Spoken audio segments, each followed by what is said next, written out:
Hello there. Hello, everybody. Welcome to the stream. Very special stream indeed. Hey. So I'm not going to babble here all day. We're going to get right to this. Welcome, everybody. And welcome to these wonderful people. Hello, everyone. Welcome to GOG. Welcome to the welcome to the channel. And welcome to a very special day where I have the honor and the privilege, my goodness. Who'd have thought I'd be doing this? To speak to the co-founders of one of the most important, influential game development companies ever, Sierra Online, Sierra Entertainment, who, of course, my God, responsible for some of the biggest game franchises in history, from King's Quest and Space Quest and Leisure Suit Larry, Police Quest, Mix Up Mother Goose, on and on. Quest for Glory, Gabriel Knight, Half-Life, even Half-Life. Yeah. The Dr. Brain series. My goodness. Phantasmagoria. It's like it just that one. Just on and on and on and on. And also this particular game that they've been working on, they've recently released, which is a modern revival of the game that probably started Sierra eventually and actually promoted the whole genre of adventure gaming and everything else that goes right back to 1976 and Collossal Cave. Will Crowther's amazing little project, and from 50 years ago, my God. But anyway, it's my very humble pleasure to introduce to you Ken and Roberta Williams. And hello. Hey. Hello, Kilg0re, and thank you for having us. Oh, it's a pleasure. My pleasure. It's, I guess the best thing to do, we could start, there's so much to talk about, but the best place to start is actually, I think, at the very beginning. If we look at the your introduction to the game, Collossal Cave, we're actually looking at the introduction to your whole career in game development and Sierra and everything. How did you get started in this whole endeavor of working in the game industry, going right back to Collossal Cave? Well, I think I'll answer that because it kind of started with me, I think, before Ken even. Mm-hmm. So I'm not just, interrupting or anything. But, it started because Ken actually was more in the computer business and programming back in the late 70s, early 80s than me, although I did have some experience doing some computer operations and some programming. But he was basically the programmer in the family. And I had just had our second child and was not working and looking for something to do. And Ken was doing some night work besides his usual job and brought home a teletype machine so that in the evenings he could get into the mainframe computer at his nighttime work and work from home, which was a novel concept then. Yep. Not so much now. But so the teletype machines really helped that. And one day he was just messing around in the server of the IBM 360 mainframe at the corporation where he was doing his nighttime work, messing around, and he found some games in there. And one of them was something called Advent. And he said, "Oh, Advent. What?" And it was in there between another game called Star Trek and another game called Football. He checked out the Star Trek and the football first because he had no idea what Advent was. Right. And then finally checked out, and those were just text, by the way. I remember Star Trek, yeah. Yes. And in fact, all games, I think, then were basically text. Yep. I'm not even sure. Well, I think you already... There was no graphical capability of any of the things back then. I think you covered the universe of games. If Pong was around then. Oh, that came much later. Okay. Because that was just a little, the little... Well, even Pong on the television was like in the early 70s, So, well, this was a 1979, early 1980. And so he said he checked on it, what this Advent was, and it turned out it was kind of like an interactive story. At least that's the way it seemed. And of course, it was in text as well. And and on a teletype machine, you were using rolls of paper. It was almost like kind of like not even a printer, really. You know, if you ever seen a calculator with a little paper in it, you know, it was like that, but bigger, right? And with a keyboard attached to it. And so the way that you would play it was that you would type in with a little keyboard that was with the teletype machine. You would type in 1 or 2 word commands into it, and then it would respond back to you, all typing out on that roll of paper that just kept coming out. And it turned out that it was like a story, and but yet with the commands that I could put in, 1 or 2 word commands, I would direct. Well, he showed me what I skipped ahead. He showed me this game, Advent. After he saw what it was, he thought that I would probably like it and would give me something to do, since I'm not really working at that point and I have 2 little kids, and he thought I'd like it. And I did. Boy, did I. I mean, I just got really obsessed with it, addicted to it.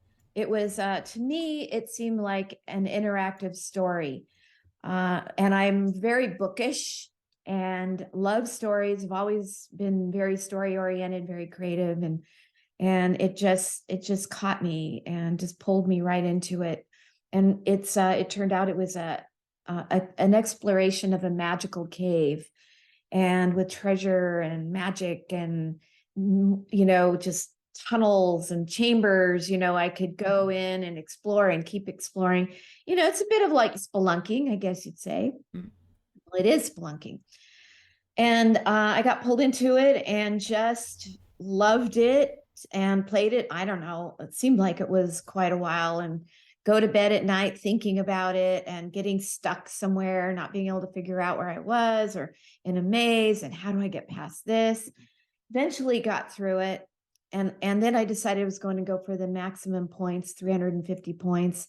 Went back in and had notes, you know, taking notes, and I had mapped out the whole thing, and, you know, graph paper, had all my maps. But when I was ready to go for the 350 points, it wasn't when I started playing, it was just exploration, trying to figure it out. I already figured it out. I already knew what everything was. But then I had to go back and with a strategy of how to get 350 points, which was completely different. I did that. I got my 350 points. And once that happened, I wanted to do more of this. There wasn't really anything like Collossal Cave at that time. This would have been like January of 1980 at this point. And I just sat down. I just was compelled. It was an impulse. It was just something I had to do.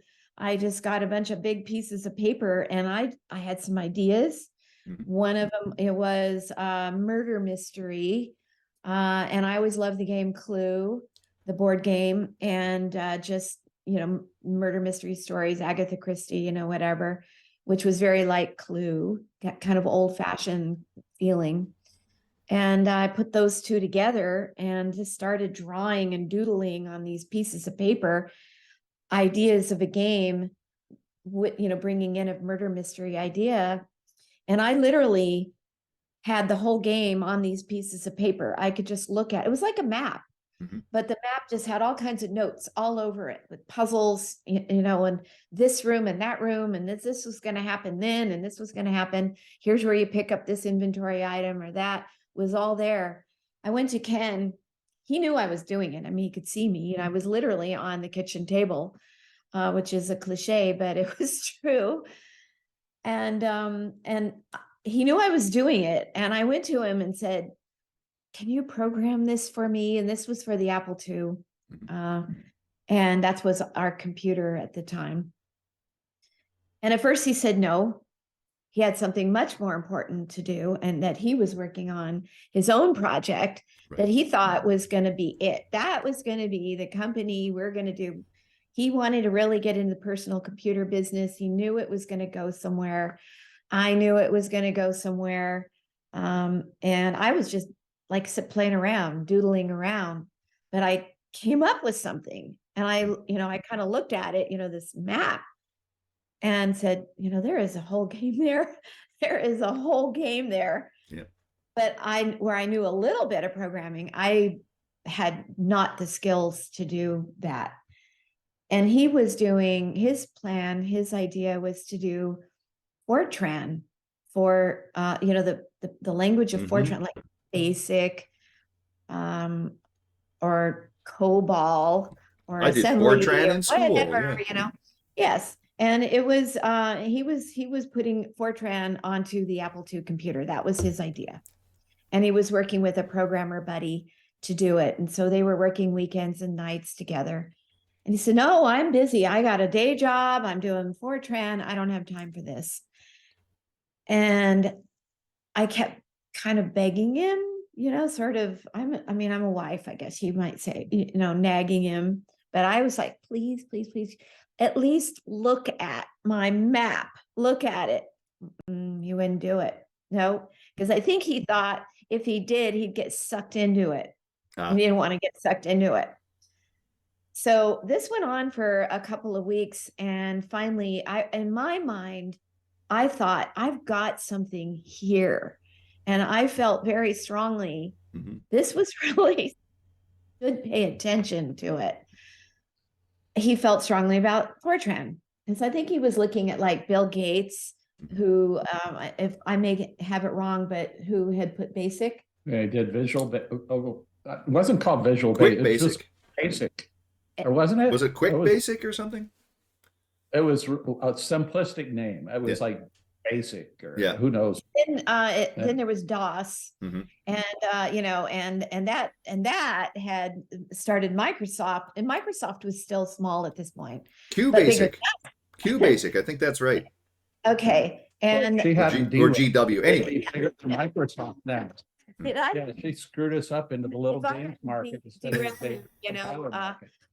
from that Fortran, and onto a little game. Yeah, we might be bigger than Microsoft. Well, I remember back in the day. I mean, you would probably recognize this. That I mean, there's a general consensus or a general perception of gaming at the time that it was really just a trivial little thing. I mean, it's like it's just stuff you're just wasting your time with. But there's more serious things that you could do. The big stuff with it, the big things, because that's what the important things. The really important things. So, and I just finally said, he's got to listen to me. And we had 2 little kids, and I got a babysitter. I surprised him. We had a favorite restaurant we liked. We were living in Simi Valley, California at the time. And I made it was a Friday night, and I made a reservation at this restaurant. It's called the Plank House. I don't think it exists anymore. A steak place. And I arranged a babysitter. When he came home from work, I said, I asked him, I said, make sure you get home a little bit early. And why? Well, I was surprised. And when he came home, I already had the babysitters showed up, and I said, let's go. And he goes, where are we going? And I said, oh, the Plank House. I just thought it'd be fun. I just had a little surprise for you. And so, okay, great. And so we went there. We had a great time. We had a couple of margaritas. Plied me with romance and alcohol.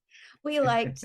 We were into kind of margaritas at the time, and we were just having a great time. We were getting into the dessert, and I said, "Can I bring up something? I want to talk about something."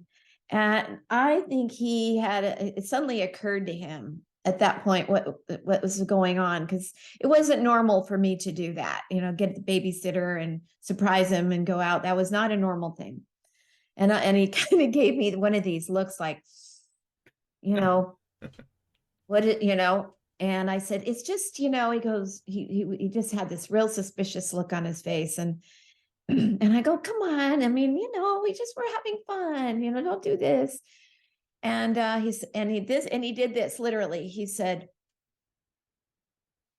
you have 5 minutes. Let's see your presentation. Yes. and rather than being upset with him doing that, which I would be now, but at that time, I was like, okay, this is my break. And I said, I've got 5 minutes. I have to convince him. Let's hear the pitch. And I did the pitch. Oh, I'm not going to do the pitch, but I mean, I had it ready to go. And I went right into it. And right from the beginning, I started, here's what it is. I've got a whole game. Da, da, da, da, da, da. And he let me keep talking, and I was going on with it, and I know I went past 5 minutes, and it was probably getting into 10 minutes, and I was going over it, and he wasn't stopping me, so it was encouraging me to keep talking. And finally he said, and I saw the expression on his face change. First it was kind of this, knitted eyebrows, sort of thing. And then it softened, and then I could see in his eyes he was thinking about it. He was interested. And all of a sudden he said to me, I know you're talking about a text game, because that's what the original Collossal Cave game was.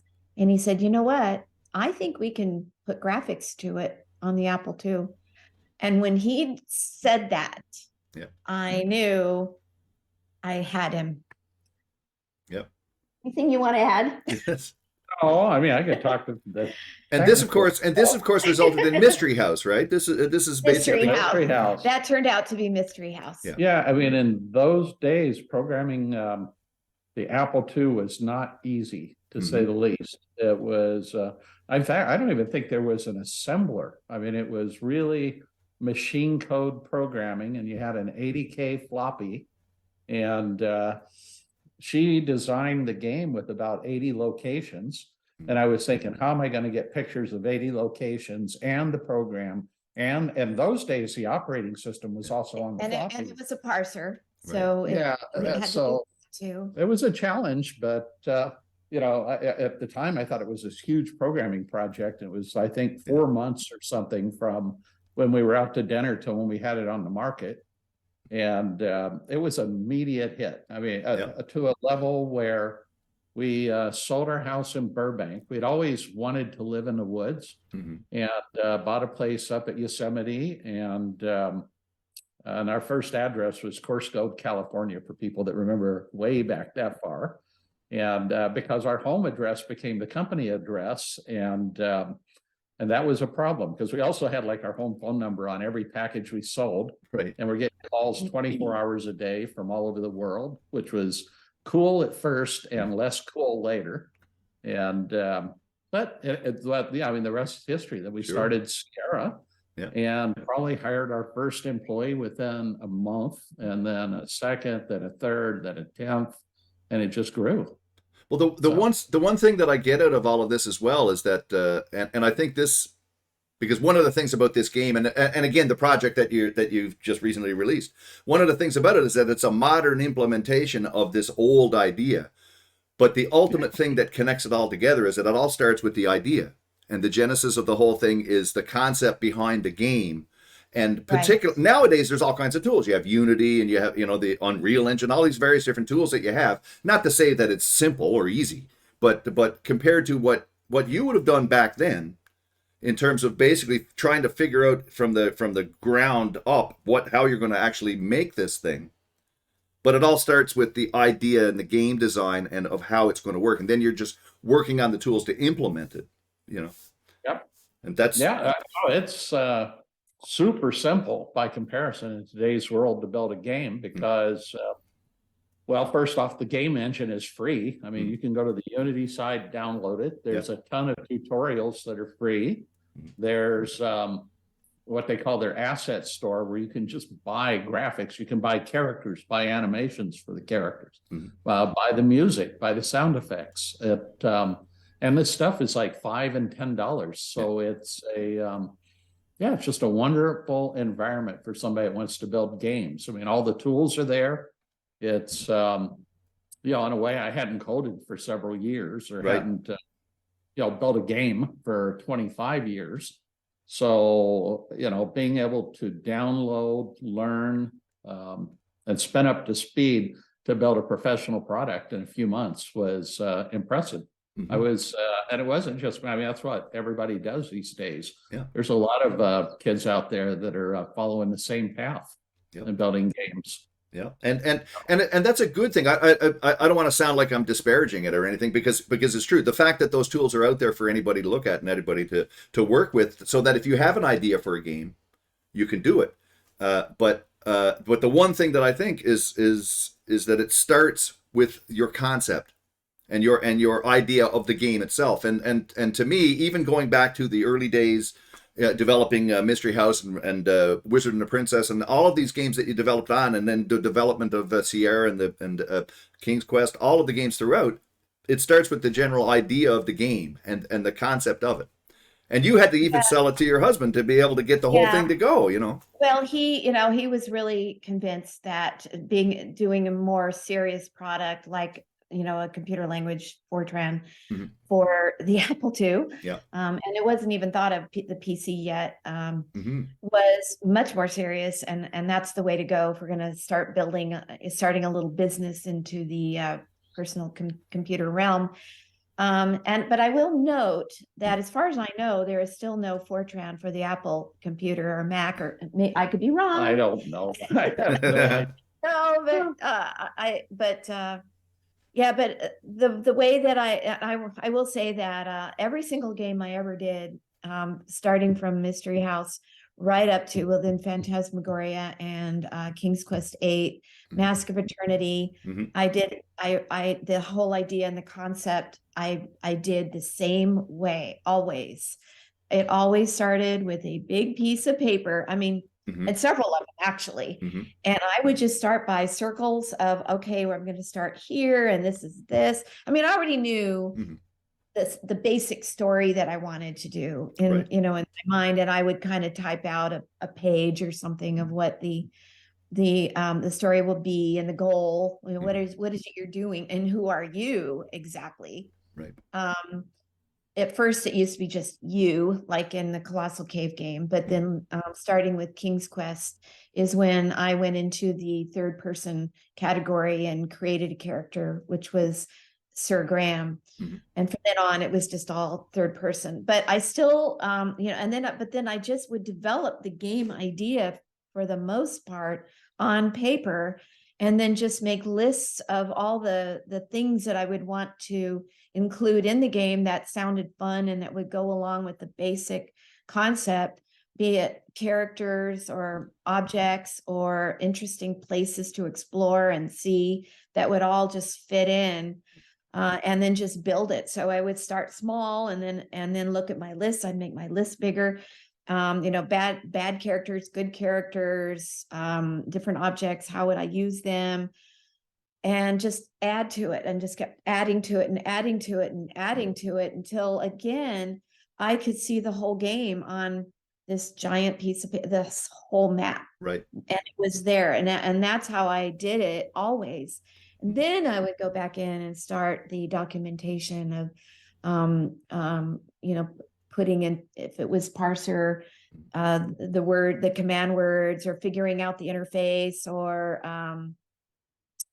putting all the data in for the programmers, working with the programmers on what interface are we going to use, how are we going to do it, what's the new technologies that we want to put in. That's exactly what I was going to ask about. Actually, was the influence of, because one of the things about Sierra, they were always at the forefront of including all of the latest and greatest of technologies, whether it was CD-ROM when CD became a thing, the Roland MT32. You were big proponents of promoting that, even though, I mean, at the time it was quite an expensive piece of property to get. I think it was about $800 or $900 when that thing was first released, and this is back in the late '80s. So that's a considerable amount of money. But at the same time, you were willing to support that because you could see the value in it. Because once you hear the music of these games at the time played through that device, it's just magical.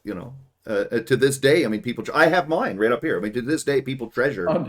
I have one. Well, I have to admit, I got mine a number of years ago, but because I wanted to always have one, and I got the opportunity to pick one up, so I did. But again, how important was that relationship between the technology and your ideas? How influenced were you by, was it a? Actually, it wasn't that I just started with an idea and a concept and started building it up.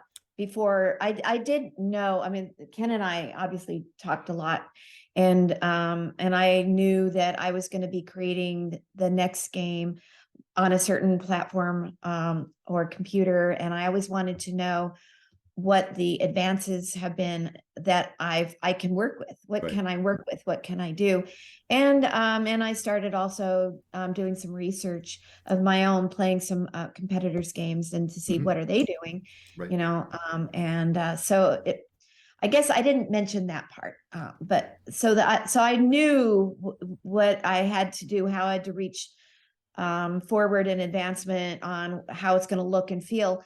But that doesn't take away the fact that the story, the concepts, the idea of the exploration and the characters and the story is always going to be basically the same. Right. Yeah. I'll add one thing on that, which was that unlike today, we had our own proprietary engine that we built at Sierra, and all of the games, or at least most of the games, are built using that common engine. Right. And we always saw kind of Roberta's games as the game that would push technology. So our engine team would be looking around. Yeah, the world was moving faster back then. Oh my goodness, yes. Today, yeah, if you move from an iPad 4 to an iPad 5, you can hardly feel the difference, or even the most recent PC to last year's PC. But at that time, it was like this great unexplored territory. Well, just to interject, I look at it like, if you look at Skyrim, this game from Bethesda that came out 10 years ago, it still looks gorgeous. It's still like, and technologically, we've gone quite a distance from that today. But in the different, like a year in from 1990 to 91, or from 92 to 95, the technological leaps back then were huge. Were huge. Yeah, Huge. and games were developed quicker too back then. Like Mystery House probably was 3 or 4 months of our time after I had designed it. And I designed it actually in about 2 weeks, believe it or not. I don't remember how long Phantasmagoria was. Oh my goodness. No, for me, Phantasmagoria was about a 4-year project. From the beginning of the idea for me to want to do a scary or horror, however you want to call it, to actually having it shipped, because I did a lot of research on what scares people about a story. Right. What is the actual thing that scares people, and especially with movies, and because my whole goal was to see if a computer game can actually scare you. And that was my challenge. But from beginning of the idea to actually implementing it, because it was really technologically ahead of everything. Sure. And then putting in actors into a 3D rendered world and everything that we did and shot it, and yet keeping it as a game rather than just an interactive movie. Right. It was about 4 years for that one. And I think at the time it was one of the most expensive undertakings in the gaming world. Yes. It was, because it's such a massive project. But again, I keep coming back to the same idea. But again, it's spurned by the idea of a concept of thinking, well, this is something I'd like to see. I mean, okay, we've got this technology, we've got this capability, but what would I like to do with it? That's the key, That was the way the project started. Yep. Yeah. And that goes through everything. Oh, I was going to jump back to another thing too. Speaking again about technology and whatnot. Like, for example, when you get up to King's Quest V, and when you get rid of the parser and you start working with using just the mouse alone and having the icon-based interface and whatnot, and the reaction that people have to that, or any time that you introduce a new technology, you could also look at when you went through 3D world in Mask of Eternity, for example, and sometimes the reaction that people have to that, which isn't always good. I think personally it's one of my favorite games out of the whole Oh, great. King's Quest series, but it's not the same. It's not the King Graham of Daventry days and all of this stuff. Not the same. And I got in a bit of trouble for that one. Yeah. So there's a whole nother story to that, and I don't know that we want to get into that right. No, but the idea being basically that sometimes you'll be influenced by the technology that happens and whatnot, and you'll want to express things in a different way. But people have the fans are so rabid in terms of their attention to what they love about everything that you've done, that it's kind of hard to break free from that to do something different. Maybe if you could look at it from that perspective, you could address the idea of of you want to please your fans, but at the same time you want to stretch out and do something different. This is common to any creative endeavor, right? Yes. Yeah. And and the one reason I went in and did Phantasmagoria, which also kind of got me in a little bit of trouble from people, like they couldn't believe that I would do something like that. But I mixed up Mother Goose and Phantasmagoria. Exactly. Yeah. Yeah. Disney products and Disney. And they but I didn't want to think, I felt like I was getting a little typecast, and I could do something a little more serious and just to branch out and feel more creative, I guess you could say. Yeah, but it's also unique. But even the idea of doing a horror game of this sort, was a different thing, and probably because of the fact, like you say, that you're using live actors and doing sets and trying to work it like a movie. I keep working this back to the same original text adventure idea, is that in the difference with the text adventure, it's all happening in your head, but it's still an interactive story. It's ultimately it's a story, but you want to be able to do things that you can interact with. And that's what makes Phantasmagoria so great as well. It's the same thing. The key is that they are stories. I mean, even Collossal Cave doesn't have a strong story, but there is a story to a certain extent. Since it was the very first adventure game ever, in fact, it could be argued. I don't know that it's the very first computer game. Maybe, I don't know if Star Trek was there first, or I'm not really sure, but if it's not the first, it's among the first. So ideas like putting story in was still a little bit not thought of yet. But the one thing that I have learned in working with other designers, because one of my jobs was to help train other designers for Sierra Online, was I would take writers. I have, like Jane Jensen. Yes. A great writer, and she turned out to be a great adventure game designer as well. But there were some others that I was working with to train them how I do it, how to do it. And writers, I have found they love the story. They're very, very good with story, which is great. But they had a hard time being able to make a story be interactive. How do you break away from the linearity of a story and just let people explore and make their own decisions about where they want to go, without making it like those interactive storybooks where you start reading a story and, well, do you want to go through that door, in which case go to page 5, or do you want to go down the stairs, in which case go to page 10, or whatever, which is just branching off. And to me, that's not really a game. And so I had to teach people how to, you got your story, that's great, but now how do you make it interactive in a game way? And that's the hard part that I think I might have been at least somewhat, to get a little bit of credit, I guess, for figuring out how to do that. And with Phantasmagoria, that was the hardest to do because the story was so involved, and how to break it down into interactivity as a game, as opposed to cutscenes. Right. One cutscene after another.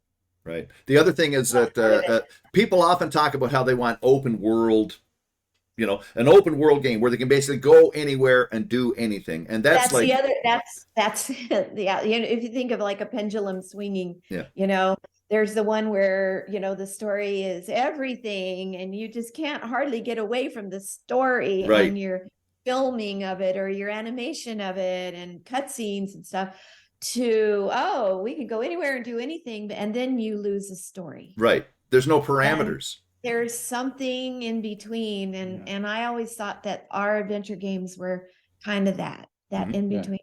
Oh, Collossal Cave is kind of an open world game. It is a little bit like an open world game. The whole world is available to you pretty quickly in the game. You do have objectives that you have to do, but you can you basically go whichever way you want to go, and you'll end up in one particular area. That's one thing, of course, in this type of thing, which is this is one of my criticisms with some of the early Sierra games, but it's all the early games is the fact that you could end up getting dead ended or soft locked or whatever, and that's the nature of the game design itself, of trying to establish all of the different parameters of what people can do and what they can't do.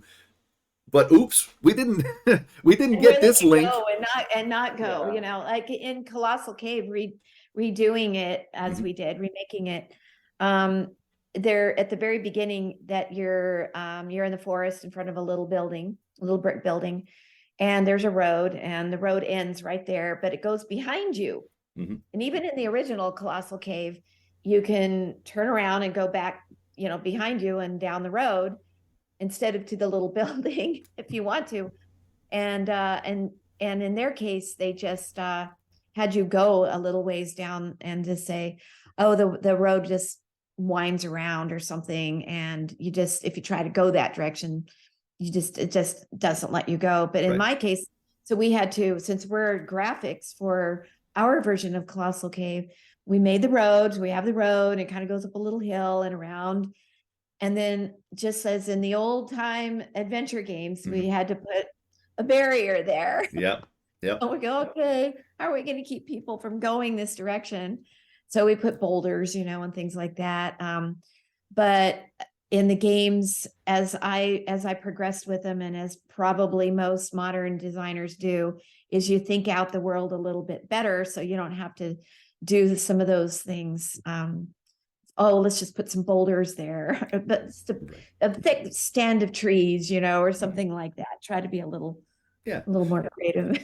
Actually, when we were talking there, yesterday, we mentioned this, that I noticed some of the reaction to this version of Collossal Cave that you've done, especially from a modern audience, is that you could be going into it expecting that you're going to see a modernization of this game, but it's going to be basically fully like of today. But when you play it, especially if you're familiar with the older style of gameplay, you realize that this is really just a modern implementation of the old idea. And I think that was your premise from the start, right? To actually take the old game, but bring it up to date, but keep all of the original elements, right? Yeah. I mean, we were trying to bring the old game to a new generation, not to design a new game. Right. It's a game known by, we would have got clobbered, I would think, if we didn't match all the walkthroughs that are out there, the hints that are out there. There's people that are passionate about the game, to say the least. Right. And people seem to like it. It's turned out well. It was ahead of its time in an awful lot of ways. You mentioned getting killed in the game and having to start over. And this game has a lot of almost like early AI code, where it's watching what you're doing. It's constantly looking at all the different puzzles and whether or not you can complete the game. And if you get yourself in a situation where you can't win, it'll kill you off or do whatever it's got to do to kind of put you back to a winnable situation. Right. And it does. You've seen resurrection. If you get killed, it offers resurrection, charges you a few points. It's got a lot of, for being when it was done and having no road model to go on, or no roadmap, he did a cool job. He thought up a lot of and this is Will Crowther when we say he, and I want to give full credit to Will Crowther and then Don Woods a little later to this game. It is their design. It's not my design. But they're a lot of the play, the gameplay that's in it, they thought up. And a lot of those have gone forward in today's game. Some of them have been maybe jettisoned a little bit. I don't know about mazes. You know, I didn't really do very many mazes in my games. Right. After that, so there's a couple I can remember, though, I must say. Yeah. Oh, yeah. Probably some. Sure. But Sure. But they, they thought up those ideas, and having a character attack you, that was something that they thought up, and then you had the ability to try to, attack them back. And the idea of inventory and gathering items and using items. And so I think some of that also came from Dungeons and Dragons, because Will Crowther was really into Dungeons and Dragons. And so he took some of the ideas of that type of game to put into Collossal Cave. So he took all different kinds of ideas. Mazes probably came from the idea of actually spelunking in a cave, as he and his wife were big spelunkers. And as to anybody who doesn't know what a spelunker is, it's somebody who likes to go caving, explore caves. Well, and also even back then, I remember even just doing, buying books with mazes, just with a pencil and drawing through mazes and trying to find your way through, so it was a common thing. Yeah. And I mean, the old labyrinths, and even, if you look back into Europe, and in maybe back in even to, I don't know, the 1800s or whatever, of the hedge mazes that the aristocracy would put in their big, they don't have yard there, but that you could go through. So yeah, labyrinths and mazes are really not a new idea. No, at all. No. And also, there's a couple other some questions that people have been posting in the chat. I just wanted to. Have you played any of the reboot stuff that's been done for King's Quest and whatnot? There's the Odd Gentleman did back in 2015, or any of these other versions, modernized versions of the King's Quest series. Have you seen them or? I've taken a look at them, and I did play the reboot of the very first one that they did, the Odd Gentleman, right? And I played that one. I thought they did a really good job. It's not.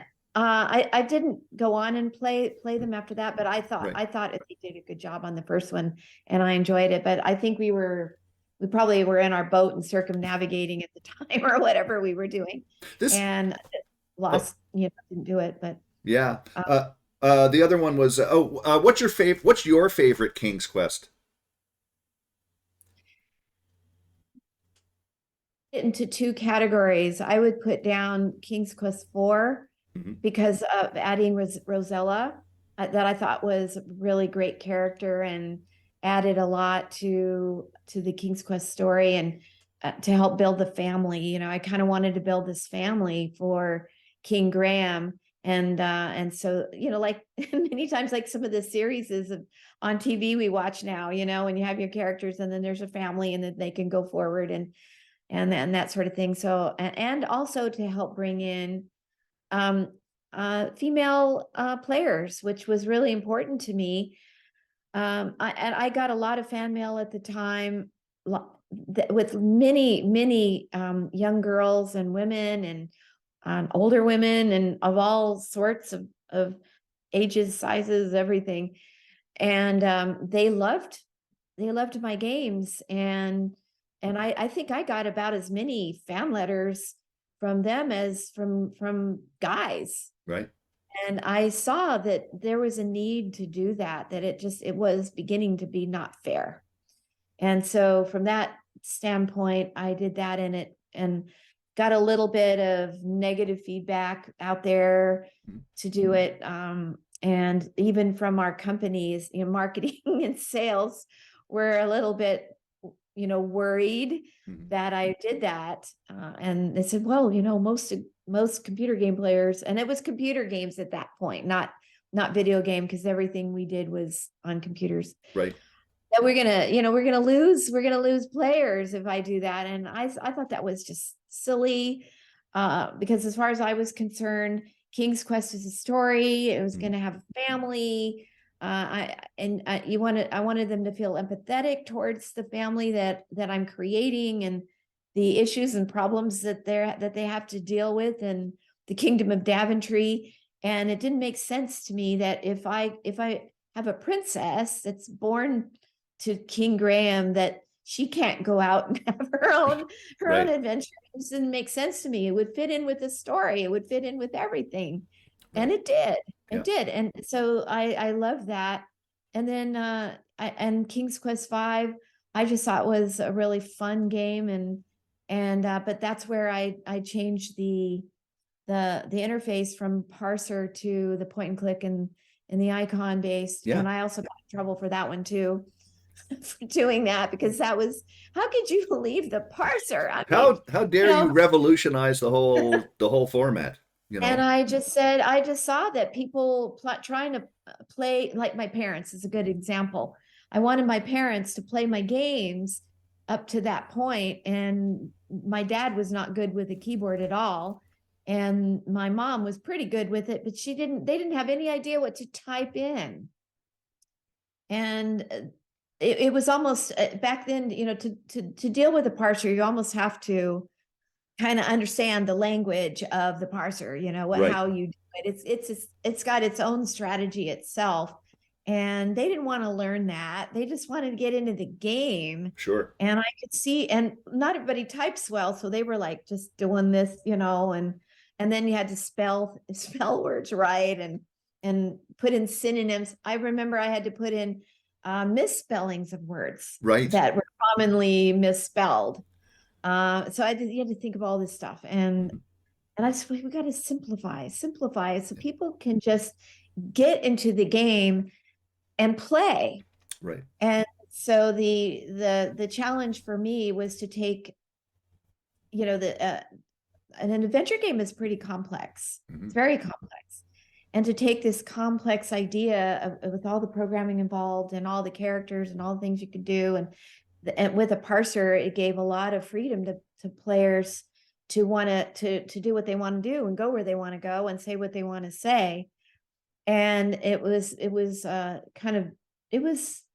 think a little bit of a feat to figure out how to take that and put it down to like 5 icons and get, or 6, or however many, you know, you could have as many as you want, and yet have it feel to the player as playable and exploratory and all that, and interactive as it was with the parser. Sorry, I just saw a comment in the chat that someone mentioned that they learned English from playing Leisure Suit Larry. A lot of people did. What kind of language? Exactly. She was talking. I was wondering when, if we were going to do another game, if it would be fun to try to use Chat GPT and put parser back into games. Oh yeah, because all of a sudden you really could type anything. Oh, she says no. Well, one of the things I was going to say was that again, this also would like it, but yeah, exactly. Of the purists, certainly, you know, and people who really came from the era and whatnot, of course. But I was going to say with reference to the technology influencing the games, part of the reason why the text adventure was what it was because, well, that's what you had. You couldn't do the graphics, so you had to do it in words, in language, and spell it out. And then, of course, the technology developed, so nowadays we would still be using text? No, because we have all these other different avenues, and hence, you know, Collossal Cave, of course, the version that you have now, which is an updated version of that original game. But that's important for the technology to help, you know, to further Leisure the development. Suit Larry started as a text game. So well, it's that's not right. our first remake. Leisure Suit Larry started as text. Oh yeah, yeah. And we remade it. Right. So we've done this before. That worked out. And in fact, Leisure Suit Larry and the Land of the Lounge Lizards is the exact game as that other one. That other one. We don't mention. How did you? Actually, here's another way to put it. Other companies that were making adventure games in the industry, were there ones that stood out? Now, of course, LucasArts is one big, I'm sure, competitor, but at the same time, they made their own claims in terms of the improvement in the genre and the way that you know. Yes, they did, and certainly with them or any other companies that come to mind that you think were doing really, really good work at the time. All of them. I mean, in those days, they were really good. Everybody was experimenting. People were specialized in those days, like LucasArts was like us doing adventure games, but there was, INFOCOM obviously was doing great. But we acquired a lot of companies that were doing good work in various categories. Remember, we had Dynamix, who did flight simulators. Absolutely. We had Papyrus, who was focused on car racing games. Yeah. We acquired a company called Brightstar that was doing education. In Europe, I mean, we don't get credit, but we were actually #1 in Europe in education with a company called Cocktail Vision. And oh God, I mean, we were like 13 or 15 subsidiaries. Yeah. Oh yeah. Who did sports? I guess Dynamix did our sports products. Yeah. Oh, and then we acquired another company to do a golf game. So we were kind of everywhere. We got baseball and we get, baseball, football, basketball. I think we get typecast as Sierra was just an adventure game company, in which it was at the beginning it was, but it quickly, we went all kinds of directions. Pinball. Pinball. Like all everything. Pinball is always my favorite product that we did. Toward the end, we acquired Sublogic that did the original Microsoft Flight Simulator. Right. We almost bought Flight Simulator, and then when the deal didn't go through, we acquired Sublogic and had a product called ProPilot, which was the original version of Flight Simulator. And we would have evolved that had I stayed running. Aces over the Pacific, Red Bear. Yep. And the Sierra Network. We did a lot. I was going to say the Sierra Network and whatnot, talking about online gaming and whatnot, and the Realm and all of the early. Sierra was one of the forerunners of that, the gaming aspect online before in the early days of what we call the internet. Yeah, our name was Sierra Online. It was because in the mainframe world, I was kind of the local guru in Los Angeles on doing, if you had 1,000 terminals connected to a mainframe computer. So that's where it came, Sierra Online. And I was always in love with the idea of online games, and did, and nobody had done that. So I wanted to do, I always believe in a crawl, walk, run strategy. And to me, in online gaming, that meant starting with simple card games. And we originally envisioned the Sierra Network as under the name Constant Companion, targeting seniors with card games. And then we added gambling games, and we added flight simulators, and that was kind of a crawl, walk, run. And then we were doing the first massively multiplayer games with the Realm and the Cerberus and some of those games.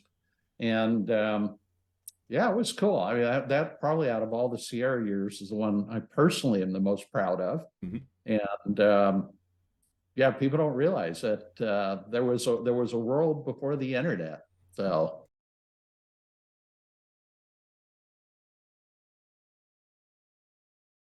asking questions about certain things. I want to see. Boop,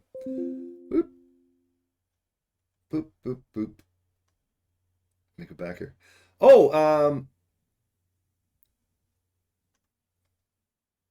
actually, somebody was just asking about, or somebody was asking about if this game is going to go to the Xbox or to Collossal Cave or any of that stuff. Yeah, I can comment on that. We thought Xbox was going to be the easiest of all of them because it's kind of like a Windows machine. Yeah. And for whatever reason, it's been a nightmare to get it out the door. We set a date last October to release it, and then we set a date in January to release it. And now we've got a date of March 28th, which is only a couple of weeks. And we have it submitted to Microsoft for certification. And we think we'll hit March 28th, but we shall see. They can be nitpicky at times. That is one thing that I'm not used to from the old Sierra days. And if we finished a product, we just shipped it. Right. And these days, especially like with Nintendo, Sony, Microsoft, you submit it to them, they review it, and you hope that you get it on the market. But we do have it coming out for Xbox One and Xbox XS on March 28th, as far as I know. Hopefully. That's Xbox. Then Steam VR is coming, and Pico VR, and we're working now on mobile with iOS and Android. So even though the game has been released, I'm still working full time and keeping busy. Right. Yep. Speaking of which, I was going to say, so I'm trying to remember when you'd sold Sierra, which was forget when that was 96 or 7. 96 or 7 or something like that. Between then and now, it's you didn't exactly fall off the face of the earth, but there was what were you doing during that whole time during the last 20 years before this project came up? Well, we had always been kind of fascinated with the idea of well, we've always liked boating. Mm-hmm.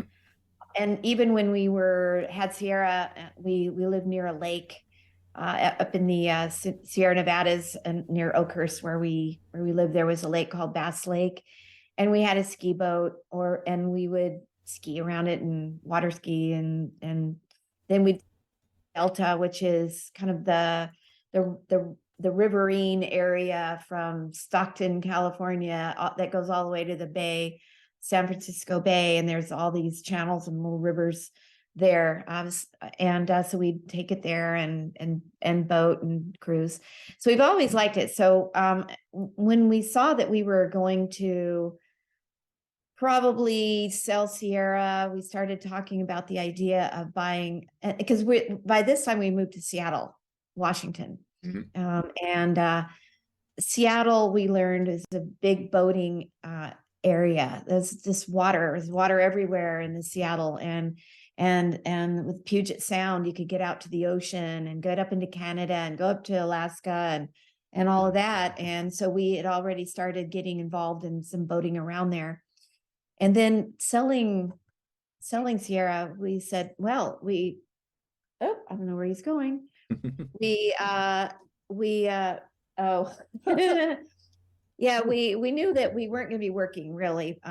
We signed a 5-year non-compete, so we couldn't do computer games or anything like that for 5 years. So what are we going to do? So here was our big chance, and we were just in our early 40s, so we weren't ready to just go into some rocking chairs or something. So what are we going to do? Well, we always like adventure and we like challenges. So we said, well, why don't we explore the idea of getting out there on the ocean and seeing if we can, maybe not necessarily circumnavigating, but really getting out there and seeing how far we can go. And we looked at Nordhaven as what they call a passage maker boat, a kind of a big heavy trawler type, cross oceans, and learn it and do that. And he got his captain's license for 100-ton be able to pilot a 100-ton boat and get out there and do it. And so basically for 15 years or so, we traveled the world and see that boat and that boat. I wrote a series of books about that was a different boat, and then we went to this boat. Yeah, both Nordhavens. Well, and the boat's smaller than it looks there. Well, it looks huge. It's only 22 meters or 68 feet. We piloted ourselves, and some people say, so who was really the captain? And I say he was, because he went out of his way to learn how to be a captain and get his captain's license. So of course he gets the credit for that. Yeah. And I don't mind being first mate. Yeah. It's okay. And the navigator, you can tell him where he wants where to go. That is true. I love the maps. With my adventure game experience, I love maps and looking at maps and deciding where to go. And so for me, that was a lot of fun. Right on. Yeah, we did real world adventure. We did 27 countries. We were kind of the first, we were in a group of private power boats, and we led the charge across the Atlantic, and it was we were on the cover of all the boating magazines.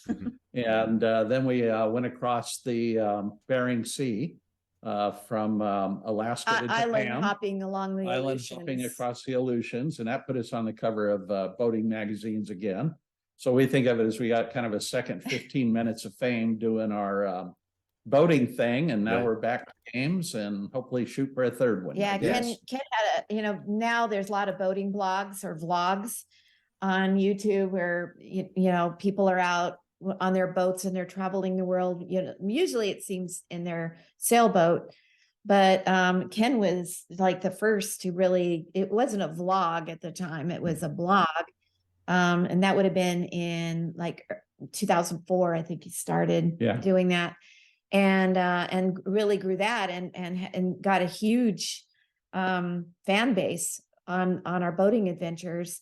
And I just have kind of a little cute story that we're living now in the desert of California. And we were in a Lowe's about 2 years ago. We went into a Lowe's hardware store to get some stuff. And I had the big shopping cart, and I had my 2 little dogs in the shopping cart and going through Lowe's. And Ken was up ahead of me looking for some screwdrivers or something, who knows what it was. And these 2 ladies came up to me and said, "Are you?" And they had this look in their face that I've seen many times. And I thought, I knew, okay, she's going to say something about us. And she said, "Are you Ken and Roberta Williams?" And I stopped, and Ken was like ahead of me. And I go, "Yeah." And I didn't know if she was going to say, "Because we're really fans of your games," or "We're fans of your boating." And I was going to guess it's probably going to be fans of my games. And so I was ready to answer her. She goes, "Oh, yes. I mean, we just love your travels in your boat." And I went, "Oh, okay, that's Ken." I went, "Ken, get over here. Here's your fans." And Nice. so it's kind of crazy to think, so is this for computer games or for That boating? happens a lot. Anyway, sorry. What else is the crowd curious about? I want to answer questions they got. Actually, there's this is actually a broad question, but it was started by something that someone did ask. Basically, what you're looking to do gaming wise in the future. Someone also mentioned, is there any possibility maybe we're going to see a remaster of Phantasmagoria? Is it, like are the elements there that you could actually do an upscaling sort of? Oh, like do it and make it a different story. No. Keep the same game, but to be able to do like a remaster of it so that take the original elements. The problem is we don't own the rights to any of our Sierra games. Sierra crashed burned after the sale. Right. Nobody preserved everything. I mean, it's a sin. I mean, they should have saved all the original video. Because we shot that thing at the time, we knew the future was coming. Right. And so we shot it on high-res video. We bought, I remember we bought expensive, it was Silicon graphics, graphic workstations for everybody. But then in order to fit it on, I think it was on 6 CD-ROMs. Seven ROMs. We compressed it down to really horrible pixely looking graphics. But the original was just gorgeous. was really beautiful. Fit today's world. When Sierra died, I guess they just took all that stuff and threw it in trash cans. Yeah, a lot of the original art from the games. Also, my script for it was a 550 page script, more or less 550 pages, a big thick notebook that had the whole game in it, the whole game script, including all the branching off and all the exploration, and everything. That was a design document. It just disappeared.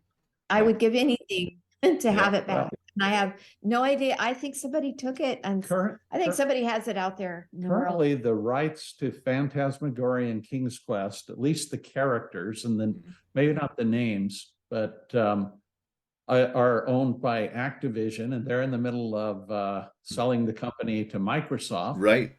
I know that I've talked to Phil Spencer at Microsoft, who was excited about King's Quest. Yeah. And I also talked to Bobby Kotick and another guy at Activision, and they're not doing anything with King's Quest.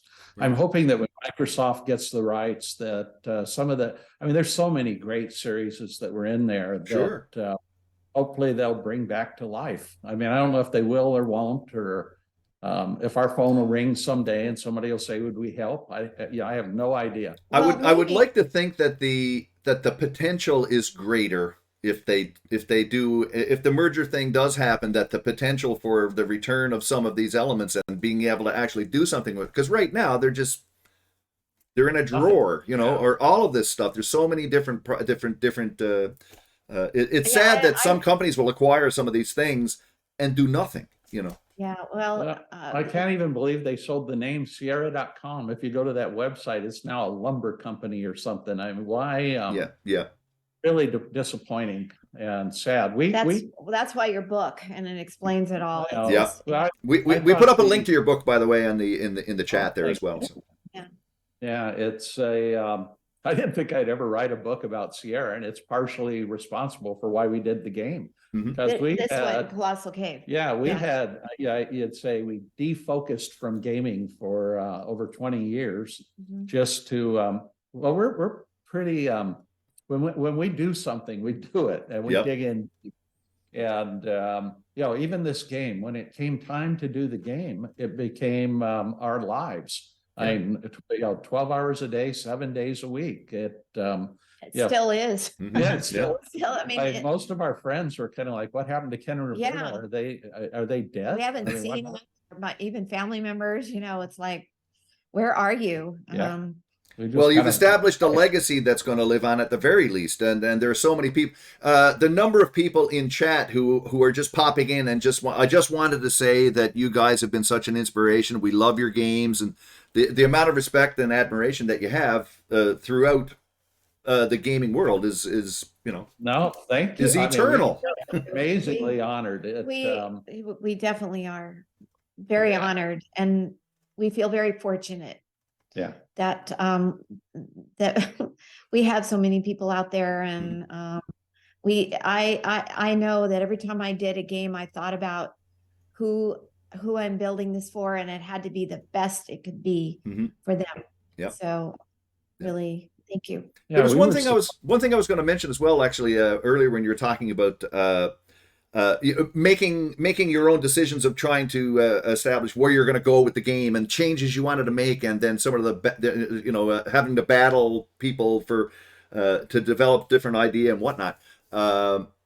One of the problems I find today, not just in the gaming, it's the same thing in the movie world and everything else. Is so many creative decisions are made by committee. It's not someone coming up with an idea and then trying to, this is an idea I have and I think this is how it's going to work. Well, in order for us to make it work, we're going to have to test it out with a bunch of audiences, and then we're going to have to do, and instead of just having something you believe in and pursuing it, which I think is ultimately, it doesn't always work, but I think it results in the best results over time. Even if initially the response is negative, over time people realize, well, gee, that game actually was quite daring. I think thinking about movies, the movies, even the big blockbuster type with huge money behind it, is budgets is it's there. They can be very, very good if there is a key person who it's their baby, right? They conceived of the idea. Maybe they didn't write the script, or maybe they did, directed it. If there's somebody who's very highly involved behind it, that really cares about it, and has the clout to be able to say, I'm the boss on this, I will make the ultimate decision as to how this movie goes or whatever. That doesn't mean that you don't have a huge team of people that are putting the movie together, but that there's that person who knows what this game is and has the vision. Then you can have a great movie. But when it's by committee, and so some executive producer has some idea and then hires a bunch of people to do it, and then here's the director over here and the script writers over there, and and these other people, and they're over here, and they do kind of get together and talk about it among themselves. I think that's when you don't have a product or a movie that's as good as it could be. I see that with sports teams. If you have an owner of a sports team, say the Seahawks in Seattle, and the Mariners. I always say this. I probably get myself in trouble. Maybe I shouldn't say it, but if you have an owner of a sports team that is highly involved, like Bomber or Cuban. like basketball. or Paul Allen in the day, with the Seahawks, Yeah. that team is generally going to do very well because that owner really cares and is there at every game and is really, really cares, and has the vision. But then you have another sports team, maybe a baseball team that might be in a place like Seattle, where you don't seem to have that owner, that person that really cares. It's a little bit more by committee. Right. Maybe that team won't do quite as well. And I think that's true for everything. And that's true for a computer game. Absolutely. Yeah. That's basically the point that I was getting at. It's like, again, I sort of subscribe to the Jean-Luc Picard method of, you go to the ready room and you have all of the meeting with all of your major people, and they all say what they think. And then That's Picard says what's what, and everyone goes, okay. And that's it. That's right. And and they defeat the Borg that way. That's the way we did in Collossal Cave. We hired our team, a really talented team, a great team. And but just like as we had with Sierra, for my games, I was it. I was the be all and end all and the decision maker, and it was going to be that, and that didn't mean you don't listen to them. Of course you do. And if they come up with a good idea, it would be, it wouldn't be good for the game. If there was actually a good idea, you have to be big enough to go, wow, that's a great idea. Let's put it in. Right. You've got, you don't become so enamored of yourself, as the person that, no, it has to be whatever I want. That's that. You want to be flexible. You want to be flexible. So absolutely. Absolutely. And in every game I did, I loved working with my team. And even at the very beginning, getting the story together and the puzzles and everything, I worked very closely with my team, either my co-designer or my art director or whoever it was at the time, and for music or sound, I would work very closely with them. And if they had great ideas or they were better at something than I would absolutely listen to them. But I would have the final say. Right. That's what's important. Right. And it unifies everything that way. If you could, obviously, if you trust in your own vision of how things are working, whatnot, but you'll listen to all the different ideas, but it's being filtered through your perception of what your idea is. And that's can't be so, like you're so important or have your ego get in the way. Right. When egos get in the way, then that's going to ruin everything. So you have to not do that, and always keep in mind who's going to be playing this game, and you want them to enjoy it. Right. It's not about you. Right. It's not about the other team members either. It's about the game players. Yeah. It's all about them and what's going to be good for them. And that's what I always keep in my mind. And I always stress that. Yeah. And that's also, I think, what sometimes you'll come up with an idea and you'll come out and like I say, again, there'll be resistance to it.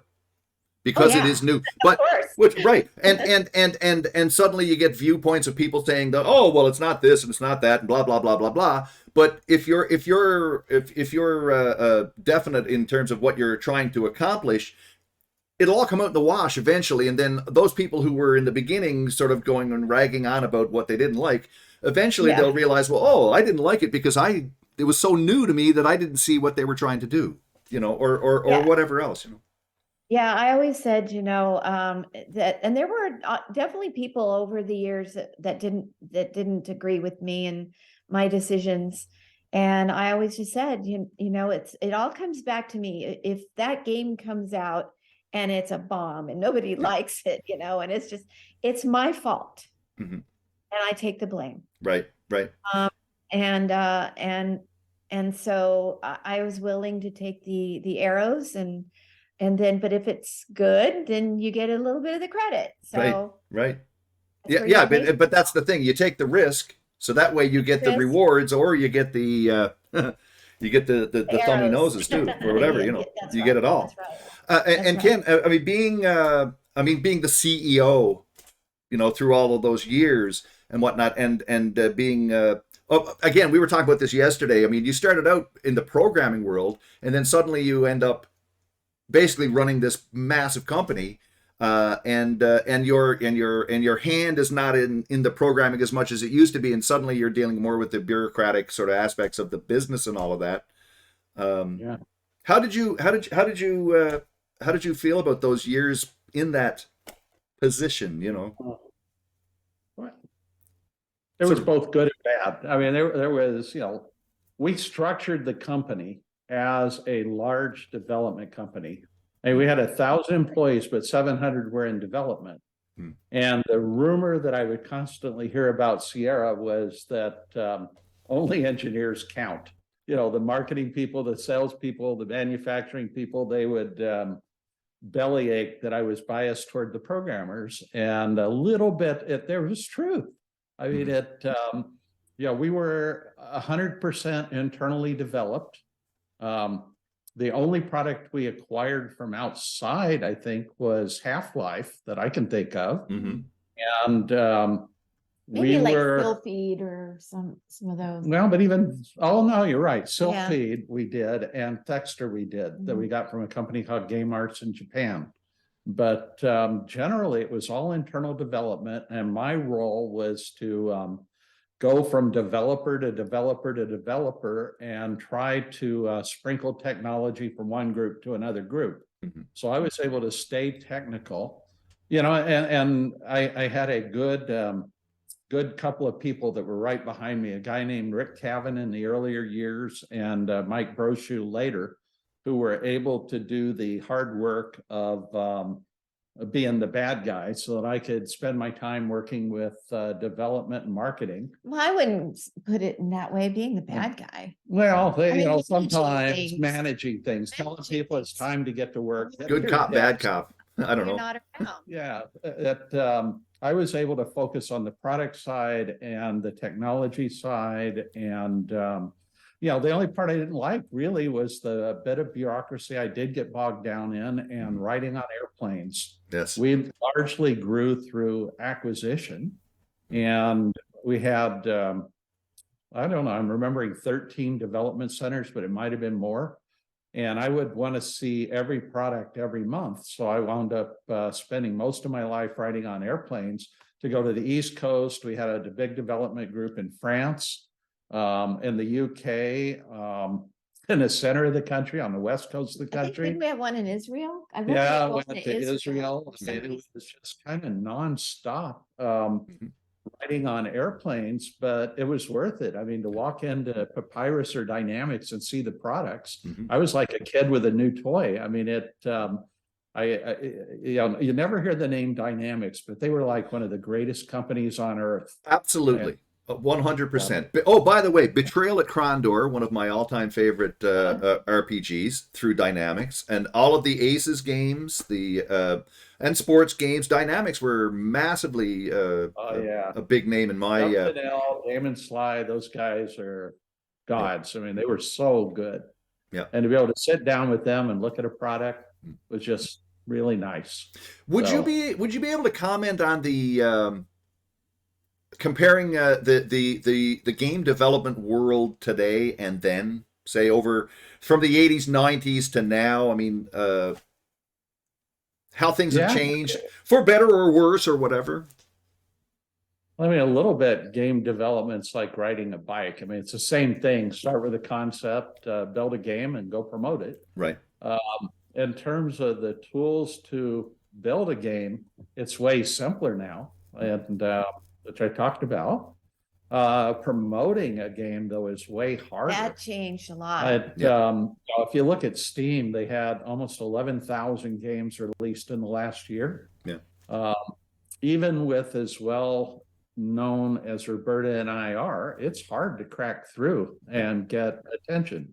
You know, you get on the day you release your game, you get a little bit of attention, but after that, I mean, it's you know, unless you're Call of Duty or something, you're quickly forgotten in about an hour. Yeah. Yeah. So it's a Yeah, it's sad. You know, I That's feel been kind of the shocking part for us. Yeah. The game development itself was really just like we just went right back into it as if we'd never even left it. Right. But it's this part, you know. Yeah, I mean, some of it that's- is because of the free availability of engines, which is a good thing. Yeah. Because it allows ease of entry for every kid who wants to build a game. Mhm. And, you know, and it's out of those kids that are building the games that come the next big hits. Mhm. But in Sierra's day, in effect, we had a monopoly because we had an engine. You know, it was really Sierra and, you know, LucasArts and people that were big enough companies that had been around long enough to have a engine of their own to use that were able to break through. And there was a huge barrier of entry for anybody else. But today there's a very low barrier of entry. So marketing is tougher than ever. Yeah. And, you know, and I'd like to think we do the only good games, but there's a lot of good games There's a lot out of good there. games. Sure. Yeah, every day there's and sadly most of those good games never see their first sale. Yeah. Because how do you tell people? How do you grab attention? Mhm. Yeah. So Yeah. I Yeah, I don't often have- equate things to that like way. the movie.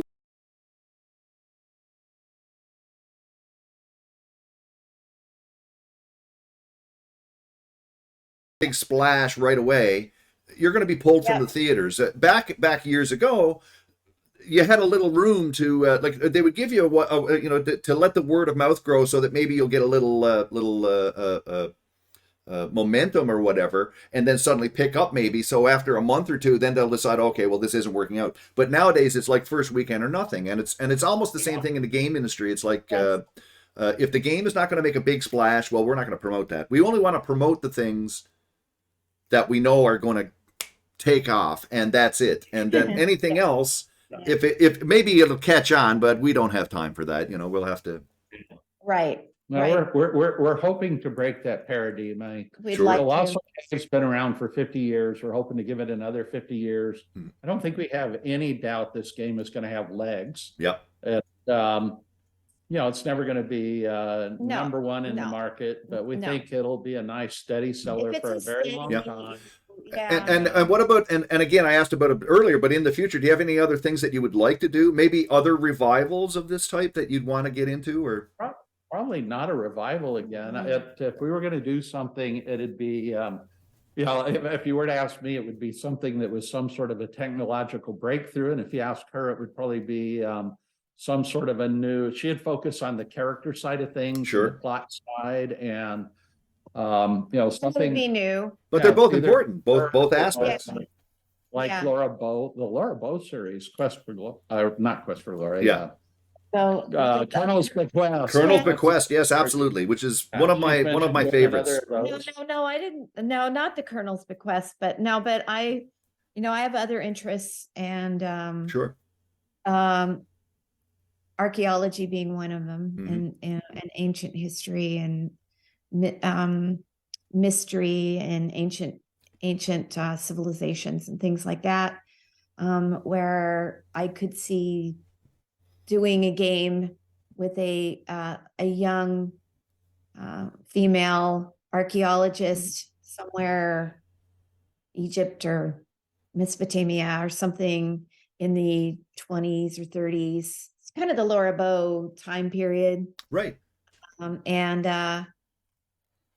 who knows, she might find something. I'm looking back here to see if I can find the quote. I was going to mention it actually. Someone said that they wanted to thank you because you gave them. They've never, because of your importance in the industry, they've never ever had to think about the fact that they were female. Good. You know what I mean? It's Yeah. because of your influence in the industry that they're basically. It's never occurred to them that they have to think No. about whether they're female or not because Exactly. You're just a person. yeah. Which is an mean, interesting. I mean, you shouldn't have to say this, you know, obviously, but and more now you can. But I mean, there was a period of time when it was I used primarily to- viewed as a male-oriented industry, you know. Yeah, well, I think it still kind of is. Sure. And I mean, it's turning a little bit, just like movies. Mhm. I wouldn't say that going to the movies is a male thing Right. versus a female thing.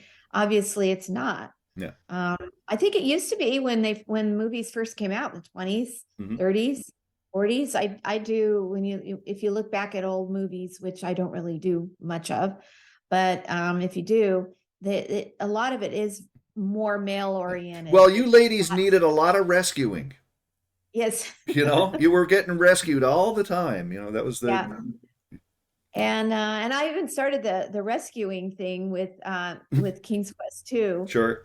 Having to rescue Rosella. No, it was. That was later. Valenice. Valenice's eventual wife. Right. But then that's with Rosella that she had to go rescue her father. So. Right. Basically. But no, but now there's no sense of, that's movies are basically for males versus female. It's just nobody thinks that anymore. No. And it'd be good that in the game industry would be the same thing. Yeah. One of the points that I made when we were speaking yesterday was that I never ever had that sense in terms of you being in the industry. I never really thought. I mean, occasionally I would think, it's amazing we have this woman who's so important, in the compared to all these other companies and stuff. But it was never a thing. I don't think it was even at the time, even though it was a male oriented industry, it was not a big thing of, well, this woman here is this big. No, you were just part of the whole thing. Partly that's because I didn't seek out the moniker or right. The queen of, sometimes even our own marketing department would say, oh, Roberta Williams, the queen of the adventure games or something. And I would say to them, no, I don't want to be the queen, because that is pointing out that I'm female. Right. And I never wanted that. Right. I wanted to be with the guys, Yeah. I wanted to be just like them. I wanted to be just a darn good game designer. Yeah, and I don't think that was apparent. You know what I mean? I mean, certainly it was a thing that you would think about it occasionally. I mean, who are some of the other women? I mean, afterwards you have Jane Jensen and like, but to name women in the industry, it's like, well, okay, there's Roberta Williams. And I think that and that's probably even still true to this day to some extent. Yeah. That there shouldn't be so much focus on if you're male or you're female, or this industry is more geared to this gender, that gender, whatever. Yeah. That I just don't think there should be any focus on that. If it's a good game, who cares? And I think that's the way it is now. I think that's certainly more or less the way that it is overall. At least the impression that I get, Right. I'm sorry, I'm back on chat here. I'm going back through. Okay. Yeah. Just I'm sort of behind a bit on it all here, looking for people, some of their comments and whatnot. But I don't know if there's anything else that you have to add, because one of the things they wanted to do, if you're still up to it, we can take a look at some of the game. Oh, that'd be fun. You know, and play through it a bit. See, do you have any saved games? I have a bunch of saved games, actually. I'm not sure which one is which now, because I can start it from scratch and I can still load the game as well. So what I might do, and then you might be able to tell me basically, someone did ask earlier, could you play all of the games that you've done, especially because of your involvement in them? Could you just play them all without having to look at any kind of a walkthrough and know exactly what you're supposed to do? Or funny you asked that, and because Ken and I were just talking about this last night, and we were talking about Phantasmagoria, but I don't remember why we were talking about it. But we were. I was saying I'd like to do a game like that. Yeah. Or something. A movie game. Anyway, and so we were talking about it, and he said, just out of the blue, he says, maybe we were talking about speedrunners too. Yeah. And how fast you would go through a game, and it was like, how fast do you think somebody could go through Phantasmagoria? And he says, how fast could you go through it? Meaning me, how well do you remember it? You could just go, zooming through it and do all the things, and I thought about it, which is kind of in line with what you're just now asking, is I wouldn't be able to speed through it. I would I would probably start off playing the way everybody else does. Like, oh gosh, yes, forgot about this, and go through it, and probably not necessarily remember. I mean, obviously, I know the progression of the story and all of that, and where it ends up and stuff. But to play it, I probably would start playing it as a normal person, but then probably do a lot of things naturally and intuitively because I'm the one that thought it up. And so I would go, oh, I bet the answer is such and such, and I would do it that way. Oh yeah, that's the answer. So this acting intuitively upon what I would probably normally have done. No, but she said in the past when we've talked about doing things like this, that she doesn't want to do it because she's afraid somebody will ask her a question about a puzzle from King's Quest 2, and she'll have to look funny because she'll go, I don't know, I wrote that 30 years ago. Especially King's Quest. I get there's a lot of comments, and people love King's Quest, and sometimes if I go to Facebook or whatever, and how do you get this puzzle, and I'll go, I don't know, I don't remember. Well, it's actually another thing that came up in the short discussion we had yesterday, right? And I was saying that sometimes when you're working on something, you have it completely down at the point when you're completely bored with it and you don't want to think about it anymore. Everything. Yes. And then so at that point you just want to empty your brain. Yeah, you do. And you actually do. I always said, I work on these games, and your whole life, everything is that game. It's just all in here and taking up every crevice and cell of your brain. And then when it ships, it's just like you're so relieved, and no offense to anybody. It's overwhelming. It's just so much that you just literally usually after shipping a game, I would say to Ken, we need to go away for about 3 to 5 days somewhere, leave the kids, leave the dogs, just go somewhere. And very often we go, Palm Springs seemed to have been the place for me, because it was a warm place, and you might be just after Christmas, and we would go into a hotel room, and I would literally sleep for almost practically around the clock for 3 days. And he was just like, I would get up in time to eat dinner or something, and I go right back to bed. And I think what was happening was I was dumping all of that out of my brain. I think it was really just everything. It was just leaving me. And then I would come out of it almost like in a hibernation. And I would come out of it refreshed. And I really think that that's kind of what was happening. It was leaving. It reminds me of this is a quote about guitar players, but saying it was a guy, Tommy Tedesco, who was part of the Wrecking Crew, who recorded so many songs. Like everyone's heard this guy play guitar, and they have no idea who he was. And he said, I don't know one single giant on guitar that didn't eat, sleep, drink guitar. And I think if you're going to make a splash on anything, and you want to make it big, especially in a worldwide sense, that's your life. Then you just devote everything into it. So I can imagine. But when you're working on a game, it's the same thing. It occupies every thought, everything. And then once it's done, it just let it go, let it all go, and don't ever think about it ever again.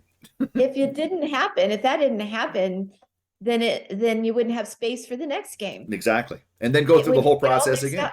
And you go through it again. Right. Perfect. Right. Someone actually, Berethraman, here's a. Are you following Crimson Diamond at all? It's a game that's heavily inspired by the Laura Bow games. I've heard about it, and I've been told to play it. And now that I'm not doing Collossal Cave, I probably will check it out. And inspired by the Laura Bow games and Sierra games in general. There's lots of. I mean, your influence. Both of your influence on adventure gaming is just it's cemented. It's rock solid, you know. I have heard a lot about that though, and I would like to check it out. I'm 45, and your Sierra games have transport me back to my childhood. They're so amazing. I want to transform back to my childhood. That sounds good. Yeah, exactly. I was thinking Where do we that. sign up for that? Well, It's maybe funny. not childhood, maybe to my 20s or Well, 30s.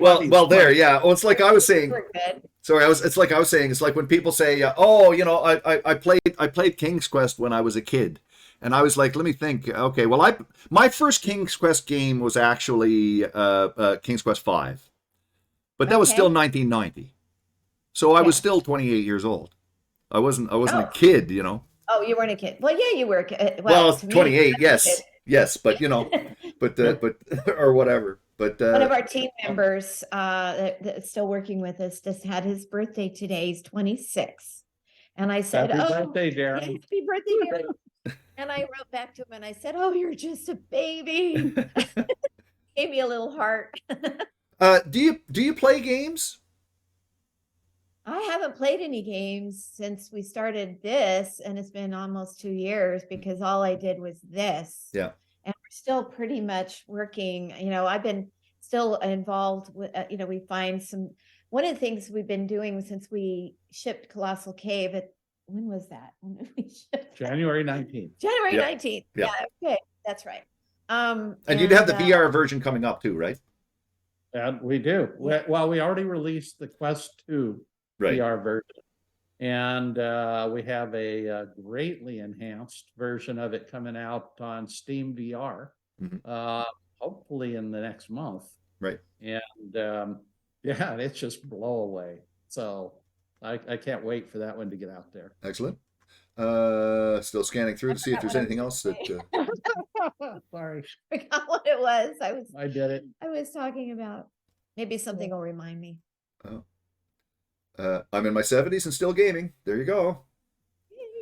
Good for you. Well, it's funny, but you know, when people say, I mean, it's like, you know, when are you going to grow up?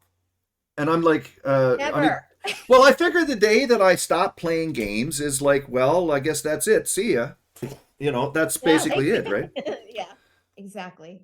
You know, I mean, I used to, even before computers, we used to play card games, we used to play tabletop games, and they were always playing games. And I remember Pong on the television, you know, and back in the early 70s and all of that stuff, and then arcade games and everything else. But going back through my entire life, I was always playing games. You know, it doesn't even have to be playing games. It just anything that's fun, right? You know, or just get up and move, you know, and do. I mean, I'll put very often, even just cooking, because I haven't been doing as much cooking. It's been almost 2 years now working on the game. Yeah. But I'm getting back into it again. You know, I just enjoy cooking and I put on music. Usually, you know, I'm old school. I guess I like rock and roll. Yeah. And, you know, put it on and you'll see me, Ken will come in. You know, I'm dancing around the kitchen, you know, and I just literally will get into it. My dogs, you know, are jumping up on me and stuff. And just have fun. And you don't be so, you know, oh, I'm too old for this or this or that, you know, do it. Have fun. No, and it's like, and being a streamer, for example, and doing what I'm doing now, you know, I mean, most of the people that are on Twitch, say, for example, in streaming, are all in their 20s and 30s or whatever. And there are some older people like myself and whatever, you know. So here I am, I just turned 60 there, and doing this thing. I just realized I'm starting to fade into the darkness here. I see you. And now it's probably too bright. Oh, look, I have color in my face. Oh, that reminds me, a quote that I remember hearing years ago, and I still stick to it. And I don't know why this number came up, but it's the idea that whatever music you're into and whatever movies you've watched and things that you've done when you were around 26, nothing will ever compare to that. That will cement itself into your psyche in terms of what really, really sparks you. And everything else can be great. And everything else is going to be awesome. Well, you know, that's interesting because I was about 25 when I played Collossal Cave. Yep. And now look what I'm doing. Yep. Came back. And so I guess it got in my psyche. And what music were you listening to?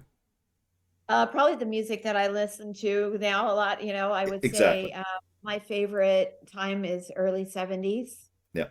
Yeah. There you I go. saw the Eagles a few nights ago. That was Yeah, cool. we went to an Eagles concert Oh, righto. here in Palm Desert. What That's about great. books? Authors, your favorite authors, favorite books? Oh, I don't read anymore. I used to, but Yeah, I these get days I'm always reading I don't read technical as much as I used to. Yeah. I don't read Yeah, as much as no, I it was used to. always Stephen King, and I liked all the true crime stuff. Yeah. And so I have a thing for but Kurt Vonnegut. I don't know. Maybe, if you're yeah, familiar Oh, with, yeah. well, that's the Kilg0re when I was younger. Tr0ut reference, Yeah. obviously, right? But That just I don't know. I kind of got in a serious mood where fiction kind of doesn't seem like Well, you look a at good use of magazines a time. lot. I do look at a lot of I tell magazines. him he should read a book. I used to read a lot of nonfiction as well. I mean, actually, I got into nonfiction and such. But Stephen King. Speaking of nonfiction, Stephen King wrote the best book on writing. If you haven't read Stephen King on writing, you want to read it because part of it is a biography of his life, and the other part of it is him talking about his craft. And it's just called Stephen King on writing. Oh, which one is it? What's the name of the book? Stephen King on writing. And Stephen King on that's writing. what it's called, and it is brilliant. It's absolutely awesome. Yeah, when I was planning on Phantasmagoria, when I was still researching before I'd even come down with the story yet, and just trying to figure out the mechanics of scaring people. What's a pattern? There's got to be a pattern and a way that stories progress in scaring people in a story. Right. And I needed to figure what that was. And I read his book, Danse Macabre. Oh, yes. And that was basically a textbook on how to write scary stories or suspense. Mm-hmm. And I learned a lot from that. And I'll never forget part of what he said was that he really liked to focus on suspense. And that is where I wanted to, that's to me, the best scary movies or books is much more focused on suspense than gore. And he said in Danse Macabre and he said he didn't always follow this, but this is what he would say, is that building suspense and not falling for the gore is the best way to write a scary story. Right. People just, like that. I don't know what's going to happen. Do you know the Hitchcock thing? But I was going to say, and then back to Hitchcock for a second. What I was going to say is, with Phantasmagoria, though, I didn't follow that directive very well because I did go for the gore, probably more than I should have. But well, it's hard to do the suspense thing. But Francois Truffaut did a series of interviews with Hitchcock, and Hitchcock talked about suspense, and he said, well, you can have a bomb, and the bomb goes off, and it's a big jolt when the bomb goes off. And no one knows there's a bomb. And all of a sudden a bomb goes off. Everyone's like, ah. But what you do is you show people there's a bomb. Yes. And you don't know the bomb when the bomb is going to go off, but you know there is a bomb. Right. And that's how you build it. You show them what's going to happen, and you don't just shock them. Right. The shock comes from the fact that you it's even more shocking because you're building it up to that point. And then you do get the shock because, but it's not the shock alone. It's everything leading up to it that really makes it memorable. Right. To me, one of the best stories written that builds on suspense is House on Haunted Hill. Oh, yes. That's the name of it, by Shirley Jackson. Yeah. It is and then there were some movies based upon it in early, I think 60 something. But to me, that book was so scary, but there was never any mention of blood or anything like that. It was just the buildup of how she did that was so good. Right. But the gore in Phantasmagoria was very artfully used. Out there? Just read a comment from Takanjia, who is one of your biggest fans, by the way. That the gore in Phantasmagoria was very artfully used. It complemented the suspense. It didn't force it. Well, that's good to hear. Glad to hear that. Even when about even when someone's getting their head lobbed off with a shovel, but that's okay, you know. Well, I have to say at this point that I did not think up the really scary killings. Right. That was my art director, Andy Hoyos, and the nicest, most peaceful guy on earth you'd ever meet. But he had an imagination when it came to that, and but I allowed it. I allowed it. Yeah. But yeah, here actually. So let me just minimize a couple of things here, and what am I going to do with this? I got so many windows open here now. Actually, I'll just minimize that, and hopefully it won't go offline. I'll know. I just want to flip over to this book.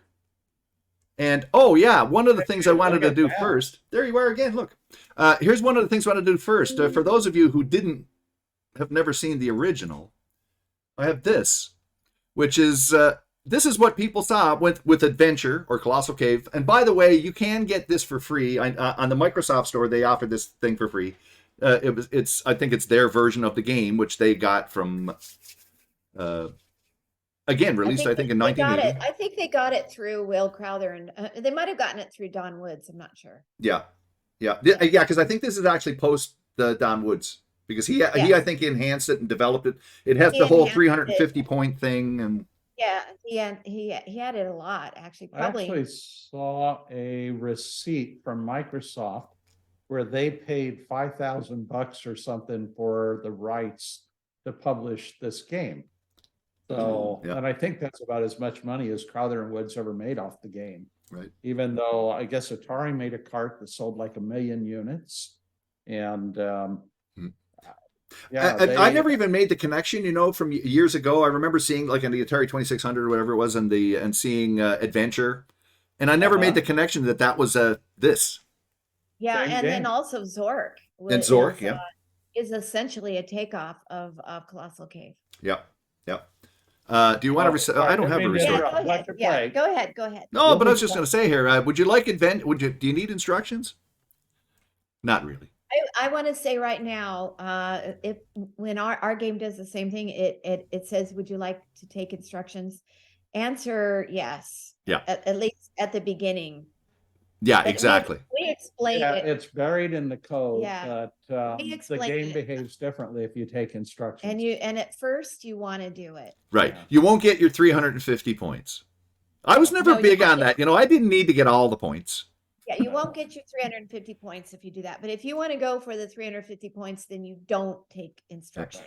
And again, one of the reasons why I wanted to show this was also to compare it, because once you see the actual game, you know, and I'll play the original game, and or your version of the game, and I'll start it at the beginning. But then maybe we can jump to some of the save games that I've got, if you can and you'd have to tell me where we are and all of that. But okay.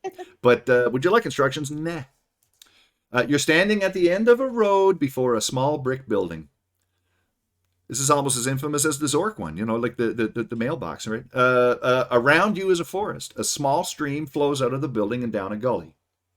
The thing about this game too, it's like being a text adventure game. It lives in your brain. It lives in your imagination, and the images are not presented to you. So especially at the time, and I'm sure you can confirm the same thing. You know, when you read this, it's like reading a book, but in this case, you can interact with it. But you're visualizing it all.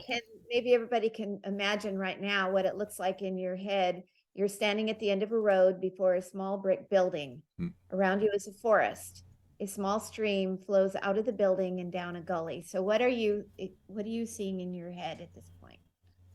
And then maybe we can, go to our game at that same point and see if it matches. Yeah, exactly. The other thing, of course, you'd have to have paper, because you're going to want to make some diagrams and stuff and figure out where you are and which ways, because north, east, whichever. Okay, so I'm standing at a road. Here's the building. Okay, and the forest around me, and then there's a stream flowing out of the building. Doesn't say which side. Could be to the left, could be to the right, could be any. But there you go. Down a gully, whatever. And now what do? Look, we can look at things. We can look at building, say.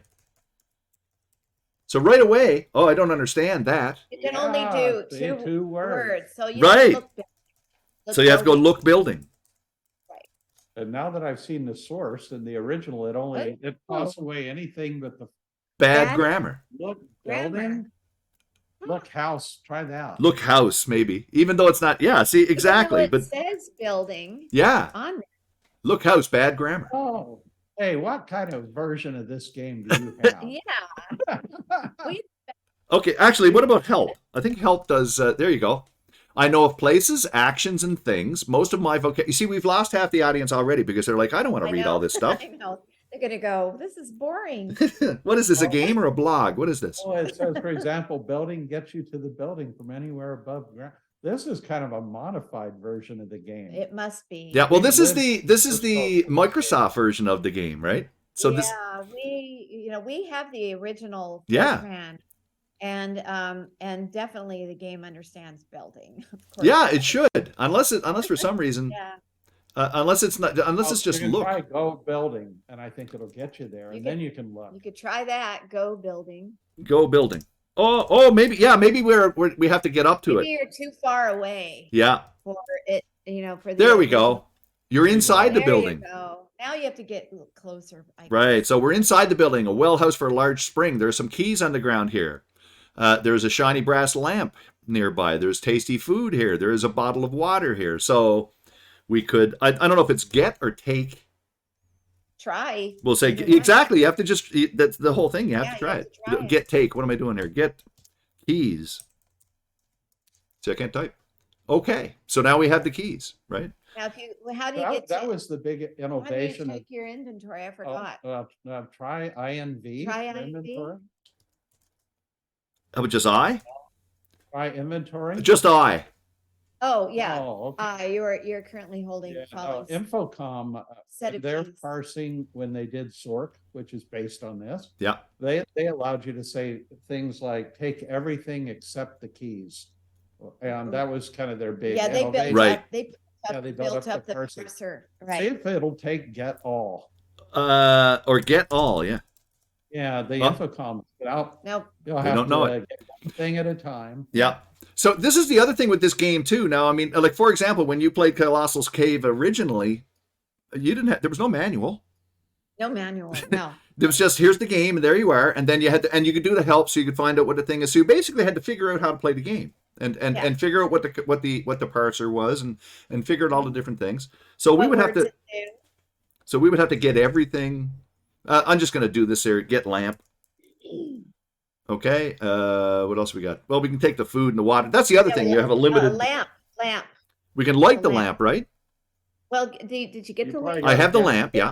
You have to. Oh, you have the lamp. Yeah. And we have Don't get the we have food. food Yeah. So we can get food. and water. Keys, water, and lamp. Yep. Yeah. 4 things. 4 things. And boy, do I know those 4 things. There you go. And again, if You we know type this I game for very inventory, well. we have the set of keys, a brass lantern, tasty food, small bottle, and water in the bottle. They also distinguish between the fact, of course, that the bottle and the water in We the bottle. had huge debates on the team as to whether or not the game starts with water in the bottle. Well, Some of the versions do, some don't. Right. well, the version we had though that we used did. Our have- bottle starts with water? Yes, Okay. Yes. Well, anyway, I just wanted to give an indication of what this is, so you can Yeah. see this game. So this is basically what you're looking at in the original, and so this is, of course, the new modernized version of that same original game. It'll pop up in a second here. There we go.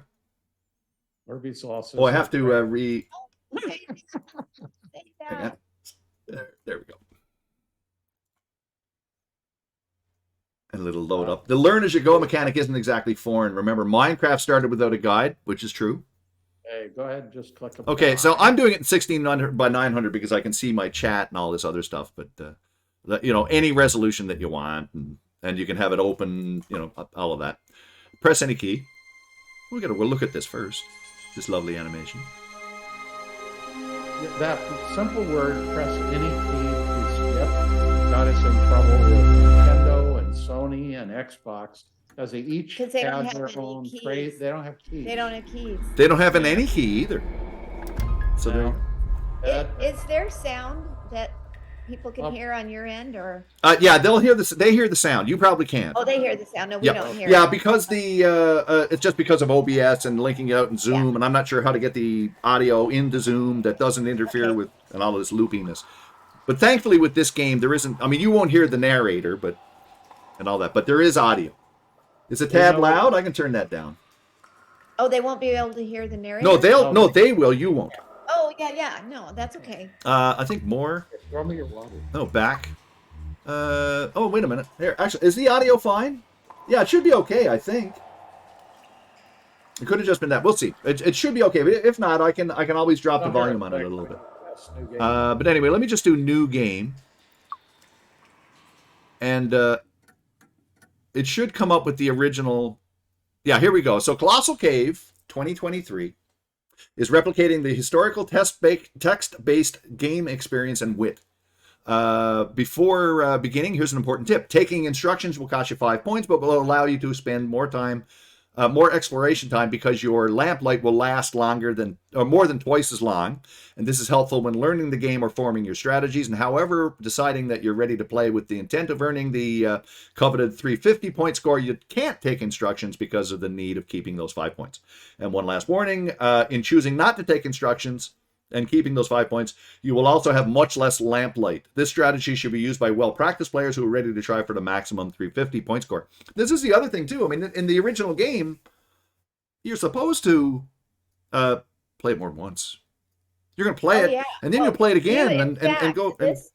My opinion is, I don't think, I mean, somebody could get through this game first time out playing it and get to the end. Yeah. And the whole thing is you're supposed to find treasure, and there's 15 treasures scattered throughout the cave. And bring it back to the little building that we start out at, and bring it back, and all 15 treasures. Yeah. And when you do that, that will start the ending of the game to begin, which is called the closing of the cave. Right. And then, so you can play it from beginning to end, one long sequence if you want, and actually get there and get to the end of the game. I'm not going to say what the end of the game is, but you can get to the end of the game and get your score, and you get the hurrah. Yeah, you finished, here's your score. That probably won't be 350 points. Right. And you could do that, but what makes this game replayable is that there are various ways of playing this game, and you don't have to go and see every part of the game in order to get to that point of the cave closing. As you pointed out in my playthrough, I missed a couple of mazes. Yeah, you can miss. I mean, you don't even have to ever go into either maze, right? Depending on how you play it. And there's a couple of regions that you don't have to see in order to get to the end of the game. There are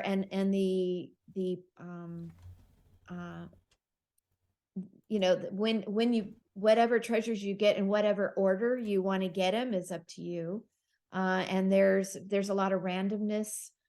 There's a pirate, and there's dwarves, and that will interrupt what you're doing. So you'll think you're on the right track, and then suddenly, they come out and do something and mess up everything, and your whole strategy will change. While you're on this page, I should mention that on the original game, how I just said, would you like instructions? Right. And no extra guidance.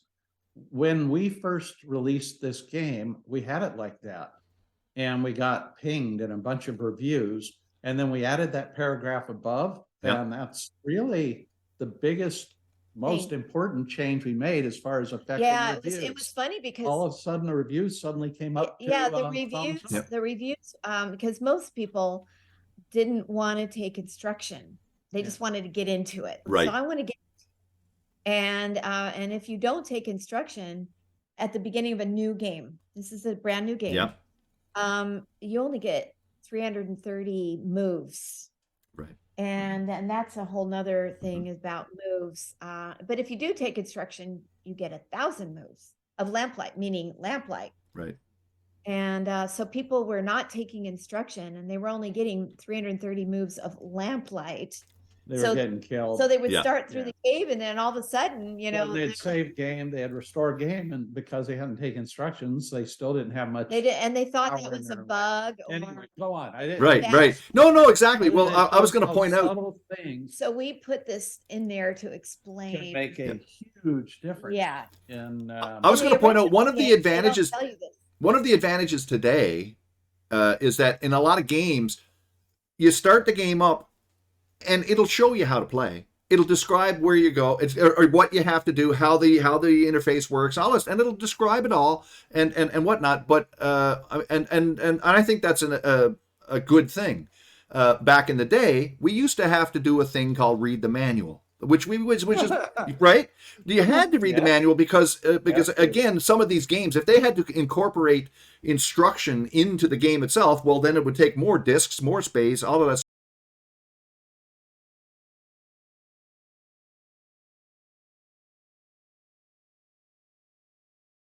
Yeah. You know, by board games, you have to read this. You have to figure out how to play.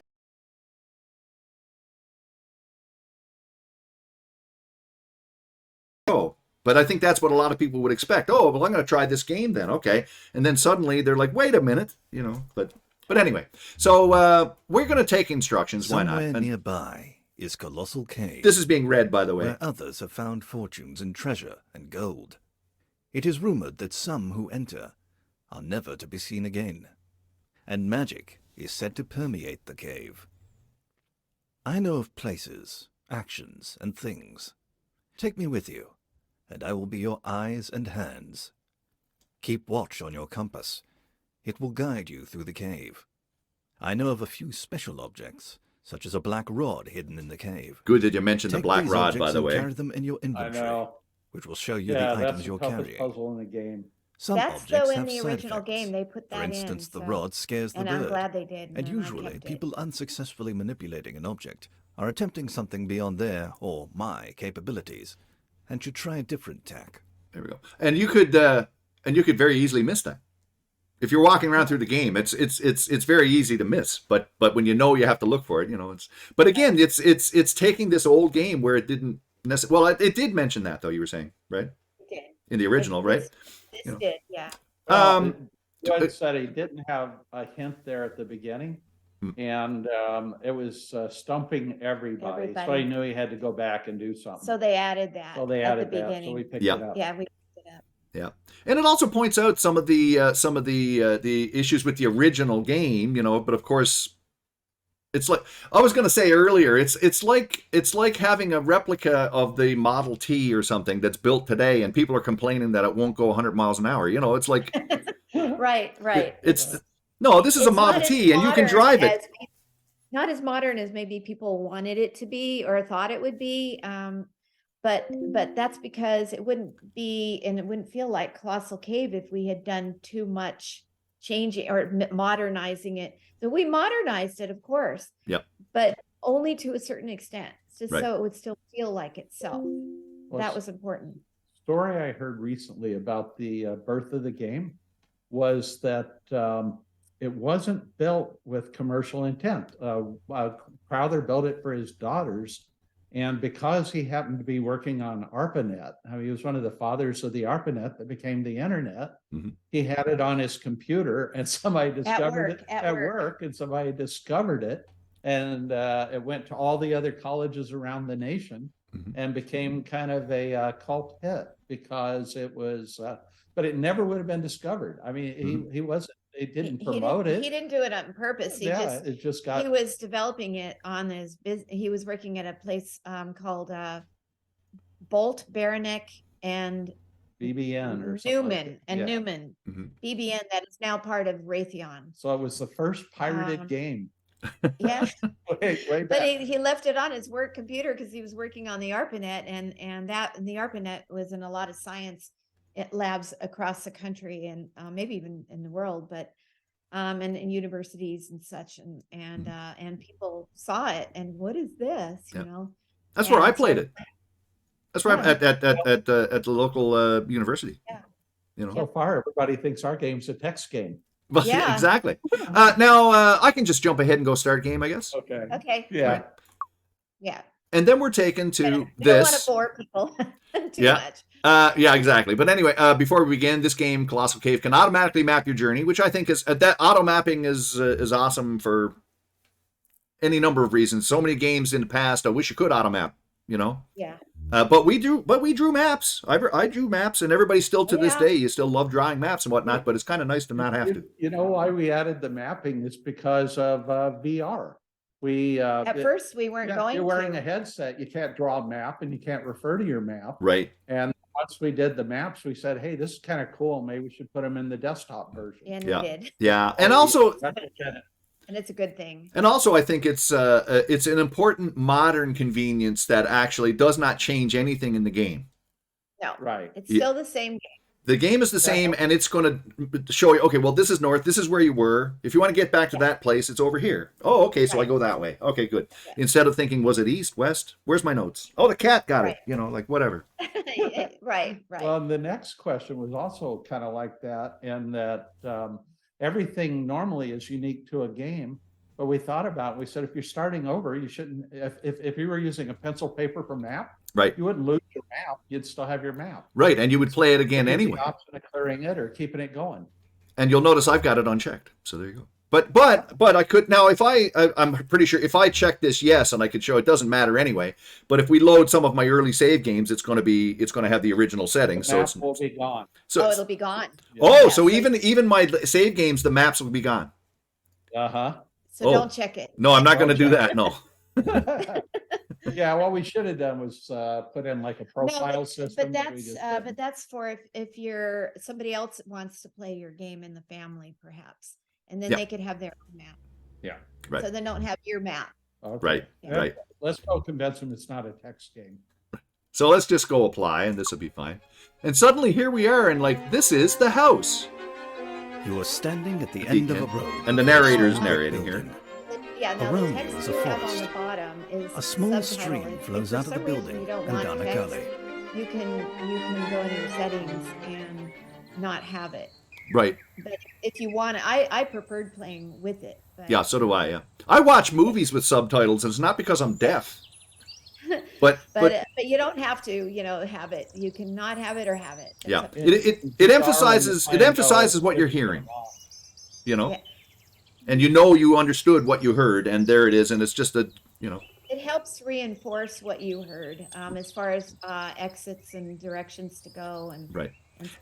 And I'm using now when I first I'm sure you can go into the settings and change this thing. So I've got the more modern thing where you right click to change your icons, and then You are standing at the end WASD of to a walk small brick around. building. Yeah, there's all different Around ways you is to a play forest. the game. Yeah. We A didn't small stick to stream any one flows out of the building interface. and down a gully. And However, one thing's for certain, this doesn't change the game again at all. The fact that I'm actually moving with keys or whatever, it's not, it's still the same game. And I like the fact that you've got these other areas that you can look at and then discover there's actually nothing here. But really it's nothing there. I mean, but we kept all the messages, even in the original game. If you wandered off the track, Yeah. kind of wandered away from the little building, you would the same messages that you're going to get now. If you just do a look with your eye, that's the same as if you said look around. Basically, it will tell you where you are. It's the same messages as in the original game, yeah. which isn't really anywhere, but it tells you something. Some people are mentioning in the chat that always have to turn off subs, for example, because they're too distracting for me, and it's not as immersive. Which, hey, But you don't have to have the subtitles. To them. No, it's up to you. my motto is options, more options. Options are good. Yeah, you can have them on, you can have them off, you can Yeah. have them in a different language if you want. Yeah. Don't tell me how to play the game. Just show me a bunch of different ways to play the game, and I'll pick one, and Right. and then that'll be good. So of course we want to go. We can look down here now and walk down all over this, but we see this building and we want to go in. So again, I can right click and I can look. The door is closed. Yes, it is. And I can click to the hand icon so I can go inside and look around. And sure enough, and of course we can look at all this stuff. There are some keys I on the would ground look around here. at what the little building, because so far we're just telling you it's a little building. Right. You're we inside a didn't- and we building, don't know a what it well house is. for a large spring. Yeah. Right. And Right. you would You're do this. You inside want a well house. to see everything, you know. You want to know You're where, inside if a you well do the house. eye around, it's, just around. It doesn't have to be on the glowing, when your cursor glows, Right. it usually will tell you a more specific message or something maybe a little more important. But if you do the eye anywhere around and it's not glowing, it will give you the room description essentially. Yep. Oh, just to respond to somebody in the chat. Yeah, subtitles is the term used for these things. Yeah. Subtitles. Yeah. Anytime that someone is speaking and they put, it's like the closed captions in television things or whatever, subtitles, yeah. Or captions. Subtitles probably the old term. You're inside Right. a building, a well You don't house have for a to have large that if you spring. don't want to. No, exactly. And If you There is a shiny I think brass the lamp default nearby. is to have it though, right? Isn't it the default when you start a new game? I It think does we, have the well, we subtitles on? weren't originally defaulting to subtitles on, but then people complained, so we now default subtitles on. well, like I said, the one thing is when I first started the game, it gave me a lot of different choices of what I could do. You know, do I want to do this? Do I want to do that? And I don't know if that just happens when you first start the game or first, you know. Well, if you double click it, it gives you all the settings, I think. Yeah, there's what you call main menu, and Or then probably escape that- if you're playing keyboard. that Yeah, is the- there it is there in the settings, and you can change all of the stuff that you can controls the change player your speed. and your look speed even. And Yeah. then the graphic sounds. Yeah, You can adjust your sound Oh, you between got it cranked up. music, sound effects, Yeah. and the speech. yeah. I've All got you it know- all cranked up here because of my, and I've got this turned down because of the there's the alerts that we had that sometimes you can't hear, so you have to Can hear anyway. it or what? Right. And then graphics, Then of course. languages. Well, see if you've got, resolution. if you unlimit the frame rate, although that might be dangerous when we're Well, trying to- Yeah, I don't do it because we stream at 60 frames per second anyway. Right. So Uh, I could do it, but it's not going to matter to anybody, you know. no. Oh, And my right. monitors are all. I'm old school. I still have 60 hertz monitors and whatnot, you know, and whatnot. So I leave it at that. And if you go back to settings, if Yep. you are from another country Right. and you want to play the game, you do languages and you could pick. Now the narrator is always going to speak in English.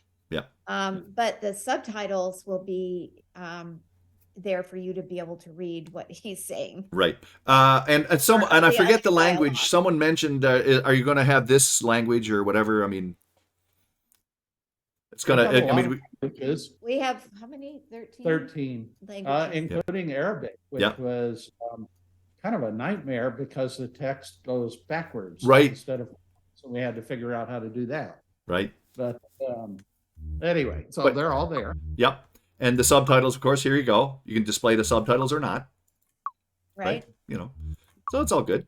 And then and back. I'm not sure what Under the else. sound up till the final version, when you would change the volume, it had speech from Star Trek, from Star Wars, and then we accidentally submitted it to some people like that, and they said, "You're going to get in trouble doing this." Yep. It was a programmer hack, and Yeah, sometimes programmers put a lot of programmers stuff put in. stuff in, and you kind of forget to pull that stuff Yeah. out sometimes. Yes. But I'm reminded of the Simcopter thing. it's cute. It's there now though, because it says da da da da. You'll probably Yeah, hear that. it's cute. but- Yeah. I don't think so. Back But to work. well, we'll move on here. But just to, I mean, obviously, you can look around everywhere. We might as well grab the things, Yep. you know, and get and we get and nice to get a little ta-da. Ta-da! This is it's got water in it. Yeah. Yep. It's got water in it. There is a bottle of water here. A Ta-da! very fun thing to do is to drop them on the floor and let them stack on top of each other. That is fun to do. Yeah. Oh, really? It's Uh-huh. always So a just crowd just drop all in the same. Oh, and Yeah. inventory I think is I. Yeah. stand in the same Tasty place. set of keys. I did that the first time, and it was really funny. I went, God, I didn't know you could do this. Drop. Now just drop in the same spot. Brass lantern. Oh, Well, I know we were people play talking- Tasty games with food. alcohol, they can stack them up. Oh, Bottle of well, water. maybe I shouldn't have done the keys first. it fell down. And you start getting more stuff, it gets more. Well, here, fun. okay. Well, this is a game in the game. Let me see here. Let me just pick this up again. Maybe if I do the keys last. We're telling you all the Maybe. cheats. No, I don't know. I mean, some of it Bottle of depends on what you're water. carrying and how. I think the highest you could put them on top of each other is 5 of them, There, that landed. and then it would, fall over. But it's also kind of fun to take things like a bottle and throw them down hills and do all kinds of, because we've got real physics in the game. Yeah. Oh, yeah. And I noticed on this particular floor, it didn't break. So there. No, that didn't break. Because later on, that becomes a problem. Brass lantern. Oh, no. Okay. Oh, No. okay. So, okay, you can I'd have leave to. the bottle on the lamp. Oh, well. Oh, well. Maybe somebody Okay. fixed it. Oh, well. Somebody, well. maybe. No, you can stack. Yeah, there's a. Oh, and if you turn on the lamp inside the house, it looks a lot better. Yeah. Oh, right. I can do that, go but I can lighting. do that here, right? I can do it with the Yeah, with the if you lamp want. in my. Turn it on and wait. I always Brass grab the lantern. lamp first. The and lantern light Right. it is now lit. so you Right. can- You I have was going to wait until I it got on. to the Otherwise, caves. it's hard to see the keys on the floor. But my way of playing is I try not to turn on the lamp until I absolutely have to, because that'll save me lamp light once I get in the cave. Right. So And just we a don't second. need to worry about that right now. There we go. Okay. At about float the idea of a bathroom break or whatever. So yeah, how much longer are we going to go here? That's a good question, We can actually. stop whenever you're ready. you Oh, want. okay. Well, because I mean, and obviously we don't want to play the Don't whole wanna game bore here people. necessarily, but Poor people. The game is a fun game. The game yeah, is- no, it's a great game. It's an awesome game. I And do hear my dogs barking. I mean, I can go let them out. I don't know if that would bother people. oh no, not at all. You wanna be here for a minute? Well, Well, I'll Okay, there I'll you be go. right I'll watch and try to be back. quiet. 'Cause I want people to see. Yeah. No worries. No worries, Byron. All right. Yeah, exactly. I will. We can probably go for. Well, we'll go for at least another 10 we can minutes or go so. through Oh the no! trade. Don't worry about spoilers and stuff. We're not going to play through the entire game. Although I already did that last week, more or less. That's true. You've already got a playthrough out there. Practically most of it. I didn't get to the end, certainly, but I'm one shy of all the treasures. And of course, we can just keep going. Ah, you're taking a shortcut. I am. Well, the thing is, I know where it is, so I figured I would at least, and you can still explore around everywhere else. But I know where it is, so I might as well go with it.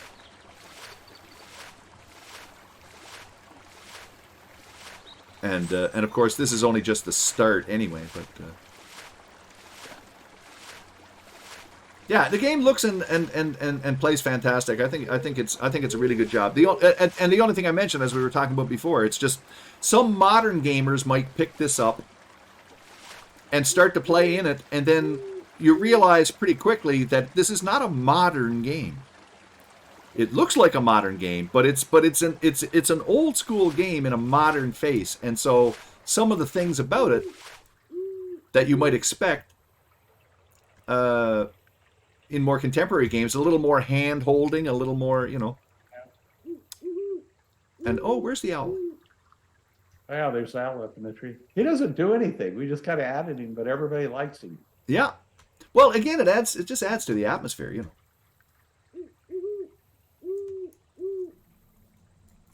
The grate is locked. Well, I wonder. Pixie just showed up. I wonder if the Set of keys keys. work. You have unlocked the grate. And there we go. This is the Dark Souls of point-and-click adventures? No, not quite. But there we go. So we got to the gate in here anyway. I figure we'll probably wrap this up shortly. In any case, but I wanted to at least. Oops, I have to use the ladder. There we go. And then we go down into the next section. You're in a Is there a small particular chamber area of the beneath a game that you 3x3 wanted to look steel at? I've grate got to a the bunch of surface. like save games. Oh, that I the Let's could- look at crawl of the a cobble games, leads inwards to the and let me west. see what you've got. Okay. It's kind of small. I'm trying to read. Read the Yeah. writing. Yeah, exactly. But I can do it. I just load game. load Oh, game. load game, yeah. And now Yeah. I've got like trying to read it. I can't read it. Yeah, I can make out a bunch of them here. Like and again, like the last ones that I How did. about the south? Do you have a secret canyon? Let's see. I've got. Well, I'll give you the. And these are all named. Okay, so I've got Junction Worm, Y2, Low North South Passage, Secret and Canyon. Is that Secret Northeast Canyon? Yeah, let's do that. Okay, and I'll get the earlier one. It's just a couple of minutes earlier to see where that goes. Okay.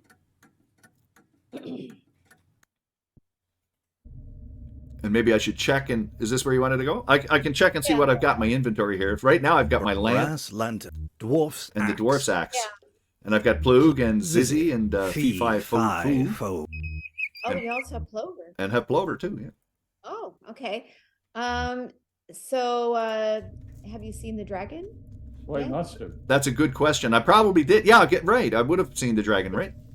Okay. Unless I go, I can try the. I can go one before this. Is that what you wanted to see where the dragon?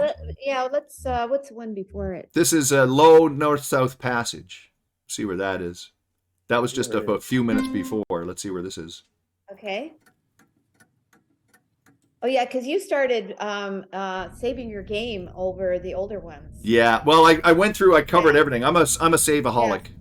Yeah. Yeah. No. You have to be. And everybody should save this game a lot. It's like I knew And that. you can save over your prior games too. Right. There's the silver, which I'm leaving there for last because it's Bars. close to the exit.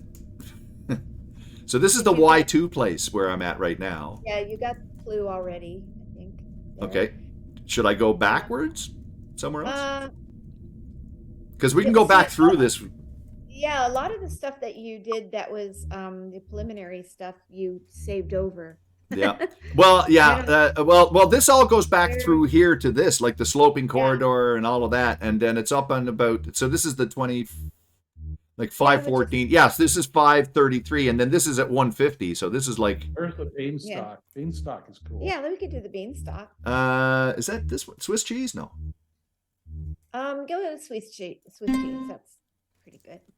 It's hard to say where I am in this because I just kept going. I Yeah, know. pick up everything that's nailed that isn't nailed down. Save, go nuts. This is this is the this is where you get the pillow for the This is a soft room. yeah. This is where you need to get the You thing. do a look. Oh well, I did it anyway. I was trying to get to where you wanted me to go, Notice the, ox gets around there. so I just picked up the pillow and we could look You around do everywhere. A look. It'll These tell you kaleidoscopic what you mushrooms see. are trippy to say the least. And the look will give you a long description and then sometimes You're in a soft shorter room. description. The walls are covered with heavy curtains, the floor with a thick shag Yeah, we tried carpet. to mix up the art Moss styles covers from the region ceiling. to region because we want it to feel as you're drilling deeper into the cave that you don't get, well, that you're constantly surprised by new stuff. No, it's not art style. That's not the terminology. You're in the Well, what soft would you room. call it? It's the look and feel of the rooms. Right. Yeah, art style is the same. These kaleidoscopic mushrooms are Okay. trippy to say the least. Well, there's parts of it that are kind of Star Wars and parts of it that are, Yeah. you know, like this. You're in the hippie soft area. room. Right. It kind of, yeah, that's what makes it kind of fun Yeah. as you Yep. discover things. There are an abundance of iridescent mushrooms here. Yeah. This is the thing. Now I'm trying to recall where I am in the overall. This is a Swiss cheese Right. here. Swiss cheese, and that's a room. It's called the Swiss cheese room because there's a lot of little holes all over that resemble Swiss cheese. Right. So if I wanted to get to let me see. If I want to get to the beanstalk room, Yeah, you just go west. through the pit room and out through the secret Yeah. canyon, right? Yeah, from where you are, you just go west, and then you'll be in the 2-pit room. Right. Which is this way. And so you see the compasses at the top of the screen, Exactly. Yeah. and it tells you the directions you're going. And you have to have that in the cave. You Oh, wouldn't get absolutely. that. You wouldn't know where you are. Here's our beanstalk. So I think we watered it You watered it once. Yeah. And I'm not sure if I have more water. Bing, empty bottle. Oh, no, I have to get water for the bottle. I can tell you where to go get water. if Okay, you go want. ahead. Yeah. Okay. Yeah, so you already watered started out as a little tiny little plant. Right. And once you look at the plant and it should tell you, can you hear the plant talking yet? I can't, because I can't hear. Go closer to it. I have to go down in Is the. it I don't hear it telling at the you moment, no. Water. Water. There you Water. go. Water. Water. Yeah, okay, so it's telling you that it wants Water. more water. So it starts out Water. as a little tiny little plant with a little kid's voice saying, water, water. Somebody was And, just asking. Somebody was just asking if all the Water. names of these places are they the original names? Yes, They're all right. everything is. Yeah. So Water. They actually tie off the Water. real locations and and they the real map. yeah of the they Mammoth they, Cave. they tie off to real locations in Mammoth Caves. Mammoth Caves, Yeah. right? Yeah. So where am I going now to get to water? Now go get water. Now go west Yeah. through that doorway right there. And then, Uh-oh. oh, what a time! Oh, What a Oscar. time. I'll just take all this booty and hide it away with me chest deep in Did the you maze. have any, you must have had a treasure. What was your treasure you had? Oh, good question because I didn't check my inventory at the time. You must have had You something. don't have Yeah. it anymore? He won't come and steal treasure unless you have treasure. Right. So you had something. Yeah. Um, Oh, actually, Anyway. well, here I can just reload the save again. And I'll find out what I had. And but then I might not hit him. I might not get him this time. right. He's random, so he may not. It's okay. You Yep. know, you had something. Yep. But anyway, so you go back and Okay. go west through that. Yeah. All right. Somebody was just asking, do you have a standalone? Have you ever written a book? Have you ever written a standalone book? Me? Yeah. I've written a book, Yeah. but not about gaming. Right. No, but a novel, a book. It's a novel. Right. Yeah. There it is. Farewell to There we Tr0ut. go. We'll plug our book. Farewell you go. to Tara. It's a historical novel. Is History it- of Ireland. No, Is it it's worth not- storing treasure as soon as you get it? It's a book about the Irish history and during the famine. It's just something because my mom is all Irish and I wanted to write a book about what happened in the. Right. It's a great book though. I mean, actually, I think it's pretty good, but it's not a normal subject that Oh, unless you're into Irish history. But cool. I got to plug my book. Too. Oh, sure. Not all fairy tales have Yeah. happy endings. We're in the book plugging. Sure. Anyway, go. Okay, so where are you? I'm facing north now. I just Oh yes. Keep going around. You see that the steep stairs going up? is that through this door or up here? Nope. It's in this room. Just Okay. keep going around it. There we go. And there it is. Just put the hand on it. Hand is for action, so you want to go climb that. So we can climb this, right? I was going to say, in my playthrough, I missed the pirate. I hit him once, I got him once, and then I just reloaded a game, and then he didn't show up, and then I didn't see him. Right. It's random. Yeah. Sometimes he shows up a lot, and sometimes he hardly shows up. It's random. Oh no, you went the wrong direction. That figures. That's me. The other direction. Yeah. Okay, so this Now is, go along- across yeah, this. Go along there. Yeah, Okay. go along there. Actually, just let me Okay. look at my map here so I can see where. So here I am, and I'm going up this Looks way. like you've already been there because it's on your map. Yeah, could So be. You're going to that reservoir. Yeah, could be. You already climbed the beanstalk? No, this is before that because I need to get water so I can. Yes, to get more water. And I did come out here, but I didn't go through it at all. I left this area and went back. Yeah, look up and look up. Mhm. Up. And turn around. Yeah, there. Oh, that's the. You didn't notice that either. No, because this area I came in, and I looked around and I thought, okay, this looks pretty massive. One thing I did notice about you playing because I watched his playthrough. Yeah. Like Kilg0re's playthrough for 6 hours. Yeah. And I noticed that when you were playing, you rarely looked very high. You rarely looked up.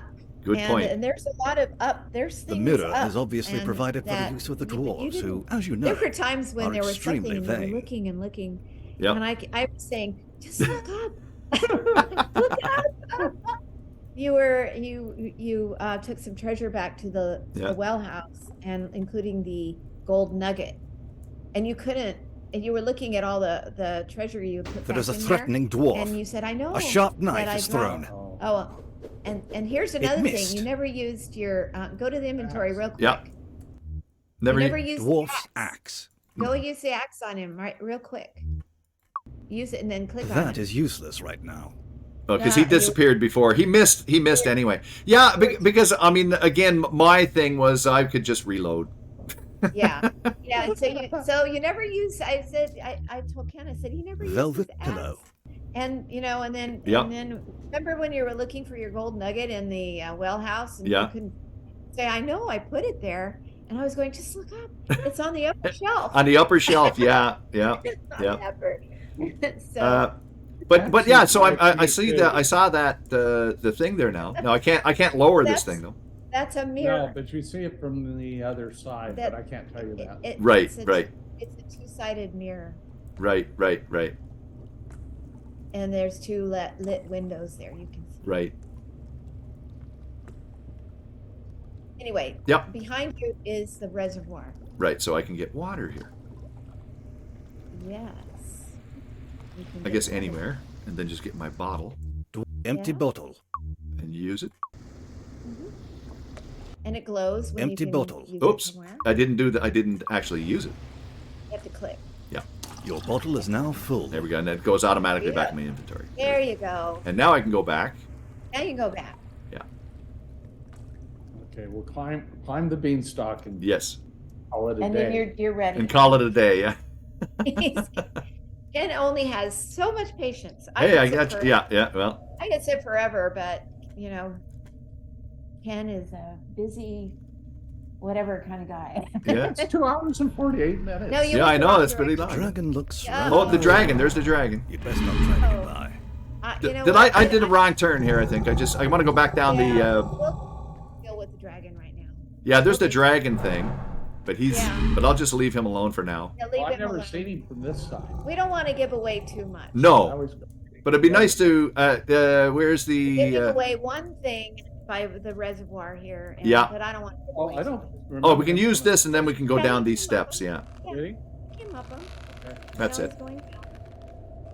Yeah, I don't want to give too much away. Well, one of the things when I'm doing a playthrough of a game like this, it's obvious to people who are there. If you want to play the game, you don't want to be watching me because you're going to see Right. all of everything that's Right. happening. You So know? we don't want too much. And, No, no. And we'll just go and do the beanstalk and then. Yeah. Well, there's a lot to this game. People are seeing 1%. Just- Oh, a little bit. exactly. Oh, I don't think I went the right way, did I?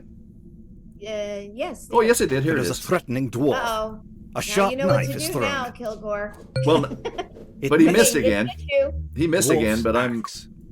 You have vanquished a little dwarf. but I vanquished him that time. Did it. You got him. There we go. There are 6 dwarves that attack you. Right. And each time you vanquish one, they're gone. Good. So now you're down to only 5 dwarves. Right.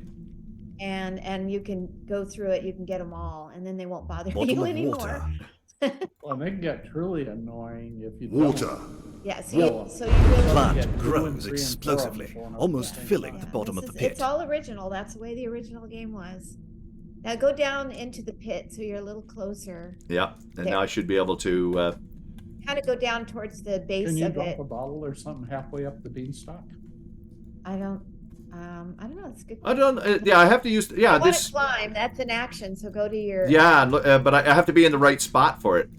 Well, you shouldn't have to be. Oh, I'm right. Oh, there it is. There it is. There it is. There's no use Yeah. for that here. But there's no use for that here. What? Maybe you're No, I not. thought you just walk up. You have to. Well, yeah, maybe it's on a leaf. Yeah, could be. Yeah. Nothing happens. No? That You know won't what? work It's on here. the right-hand leaf. This is one of No those use for that situations where you're trying to We don't show. have to fix this. Yeah, you're trying to show, and this just works. But of course, when That I'm is trying to useless demonstrate it, right of course, now. it doesn't work. There we go. There. I had to get on Well, that one yeah. leaf so I could go up the bottom think leaf we're of the gonna- I staircase. think I'm going to go back and tell the programmers to loosen this up a bit. Yeah, it's John, the bottom watch leaf. it. It's actually the John, bottom if you're leaf of the watching. stairs. Right.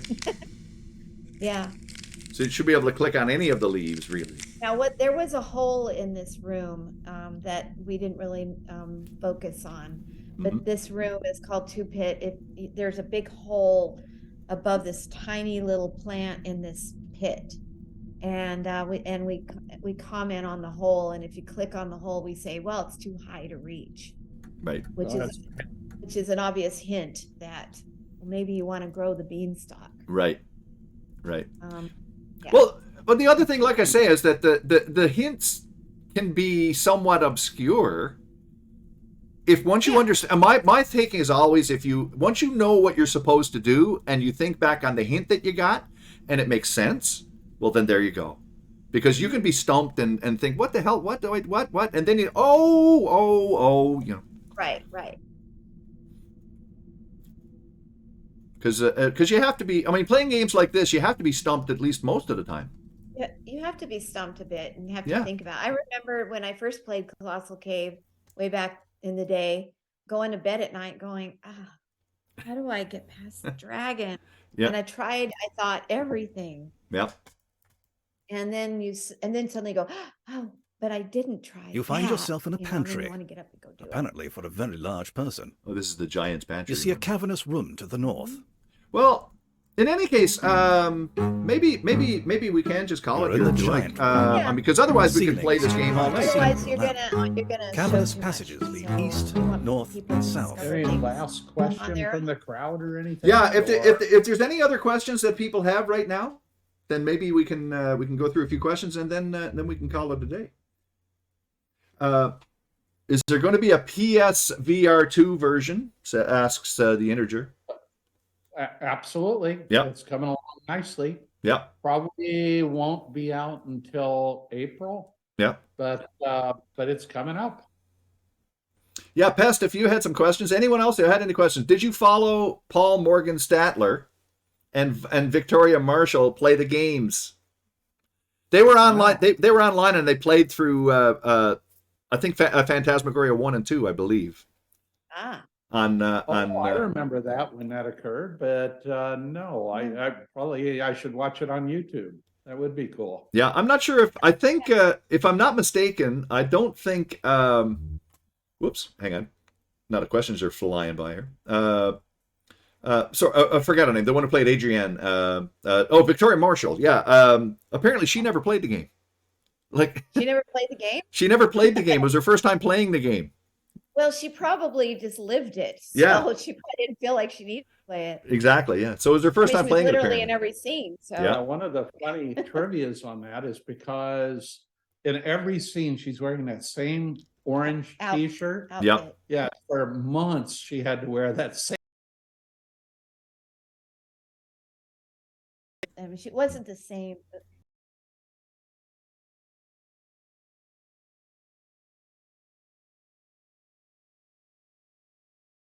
We would have had to reshoot a lot of things. So, like for instance, you walk her around, and she's your avatar. Yeah. And you walk her around, and if she changed outfits, we'd have to have her walking around in different outfits all the time. And then there's a lot of scenes we had to shoot and I guess you call them cutscenes. Yeah. And we would have had to shoot them in different outfits. Right. If it were today, we'd do it way different. But I mean, if you think about King Graham, when you're walking him around. Yep.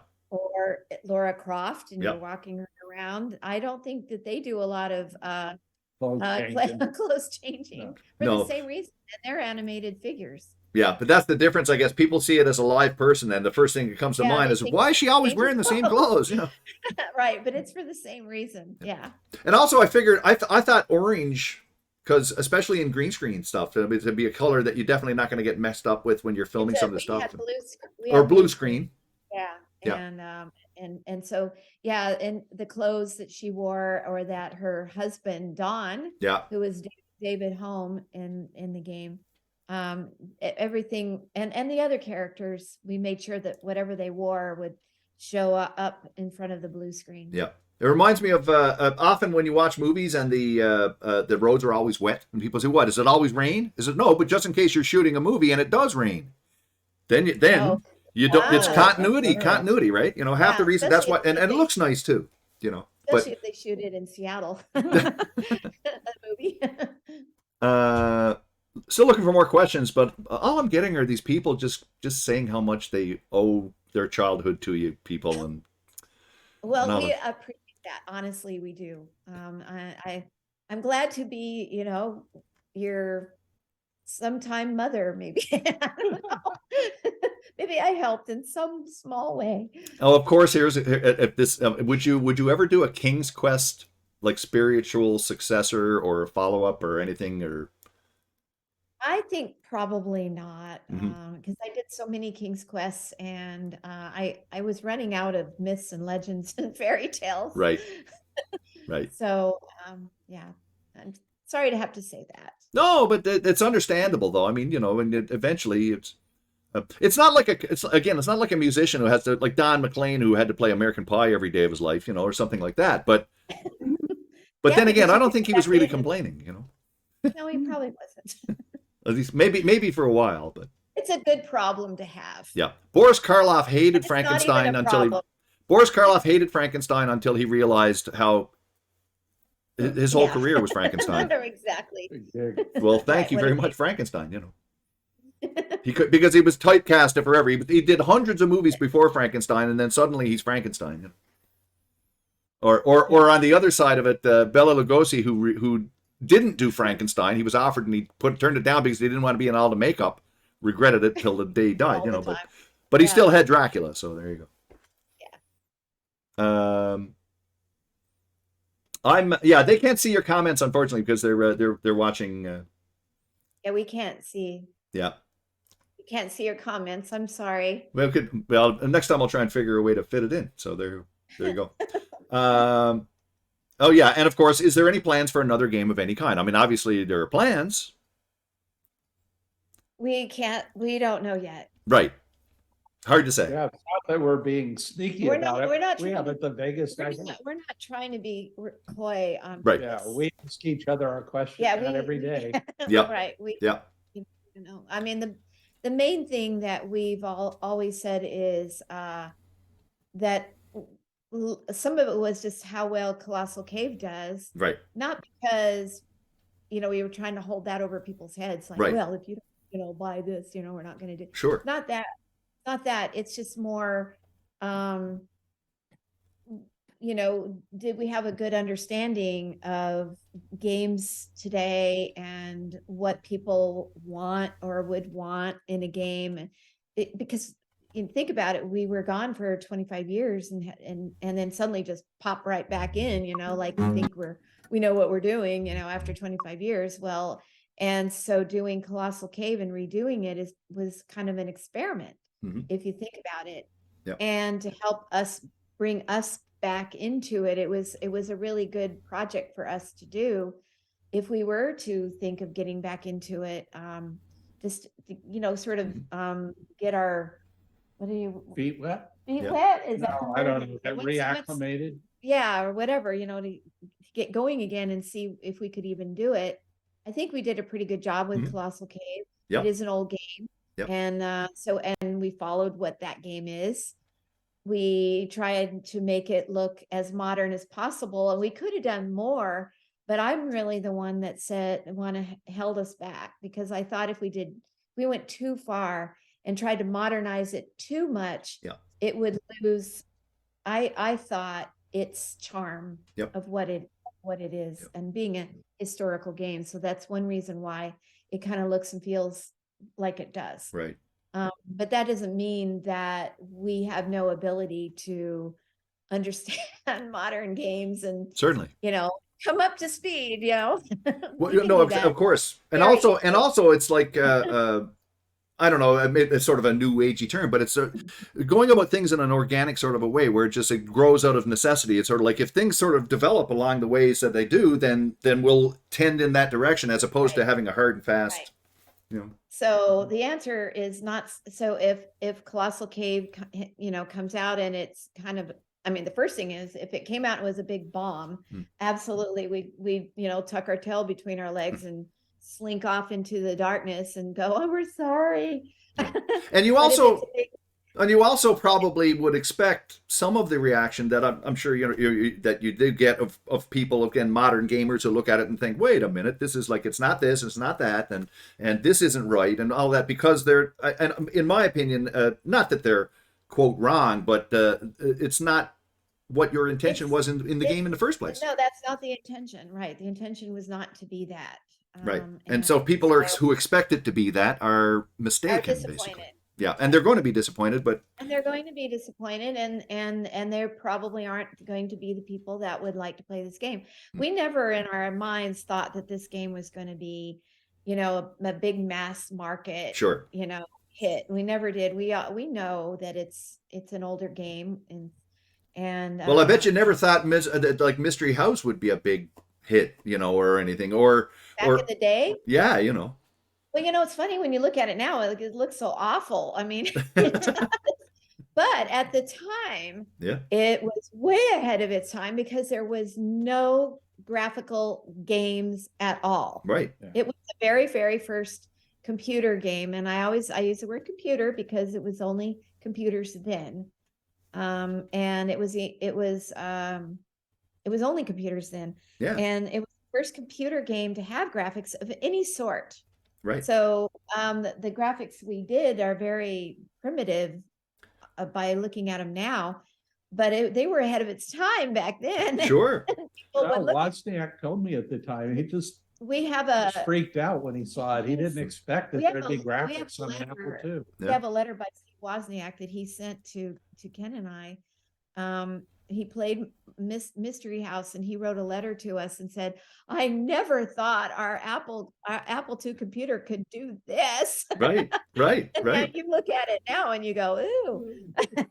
But so it was ahead of its time. It was like a marvel. Absolutely. There's no denying. Like I said, there's no denying your importance in terms of the pioneering of the whole industry. Really, And again, and I think part of the reason why you're so humble about it is because of the fact that very often these kinds of things you sort of stumble upon. Almost, it's almost like suddenly you realize where you are, and you're in a position where you're doing something that no one else is doing, and that's the thing, And no one else took the time to do it, and luckily you took Ken to dinner and managed to convince him, because otherwise maybe it would never have happened. If Ken had discontinued his Fortran, who knows? I mean, maybe we would be, Bill Gates, and with all his, money and everything these days. But I'm glad we didn't, because I wouldn't want to be that anyway. Right. I like being what we are and what we did, and I think what we did was pretty good. Well, we like you being what you are and everything. So there you go. That's a good place to. I think that's a good place to call it here. Listen, thank you very, very much for a very fun discussion, and it's been a joy and a treat to be able to speak with you two. Very fun. We enjoyed it. Anytime. Yeah, it's like again, I just from my own humble perspective, it's like who'd have thunk? I'm sitting here in my little apartment here and talking with a cat running around in the background and looking at a webcam, and people watch me play video games, and not only that, here I am talking to Ken and Roberta Williams of like people that I've known for decades. It's been quite an honor and a privilege. Thank you. Thank you for inviting us. We love doing this, and thank you everybody for being there. Thank you. And I'm sure I speak for everyone else. I hope that there's more of this type of thing in the future. Whatever games you decide to come up with, and wherever this thing takes you. So anyway, I guess that's it. We can just call it right here. Thank you, everybody. Bye. Thank you for dropping by the stream. Bye. Everybody. And we'll see you later. Have a good night, and ciao for now. You too, everybody. Thank you.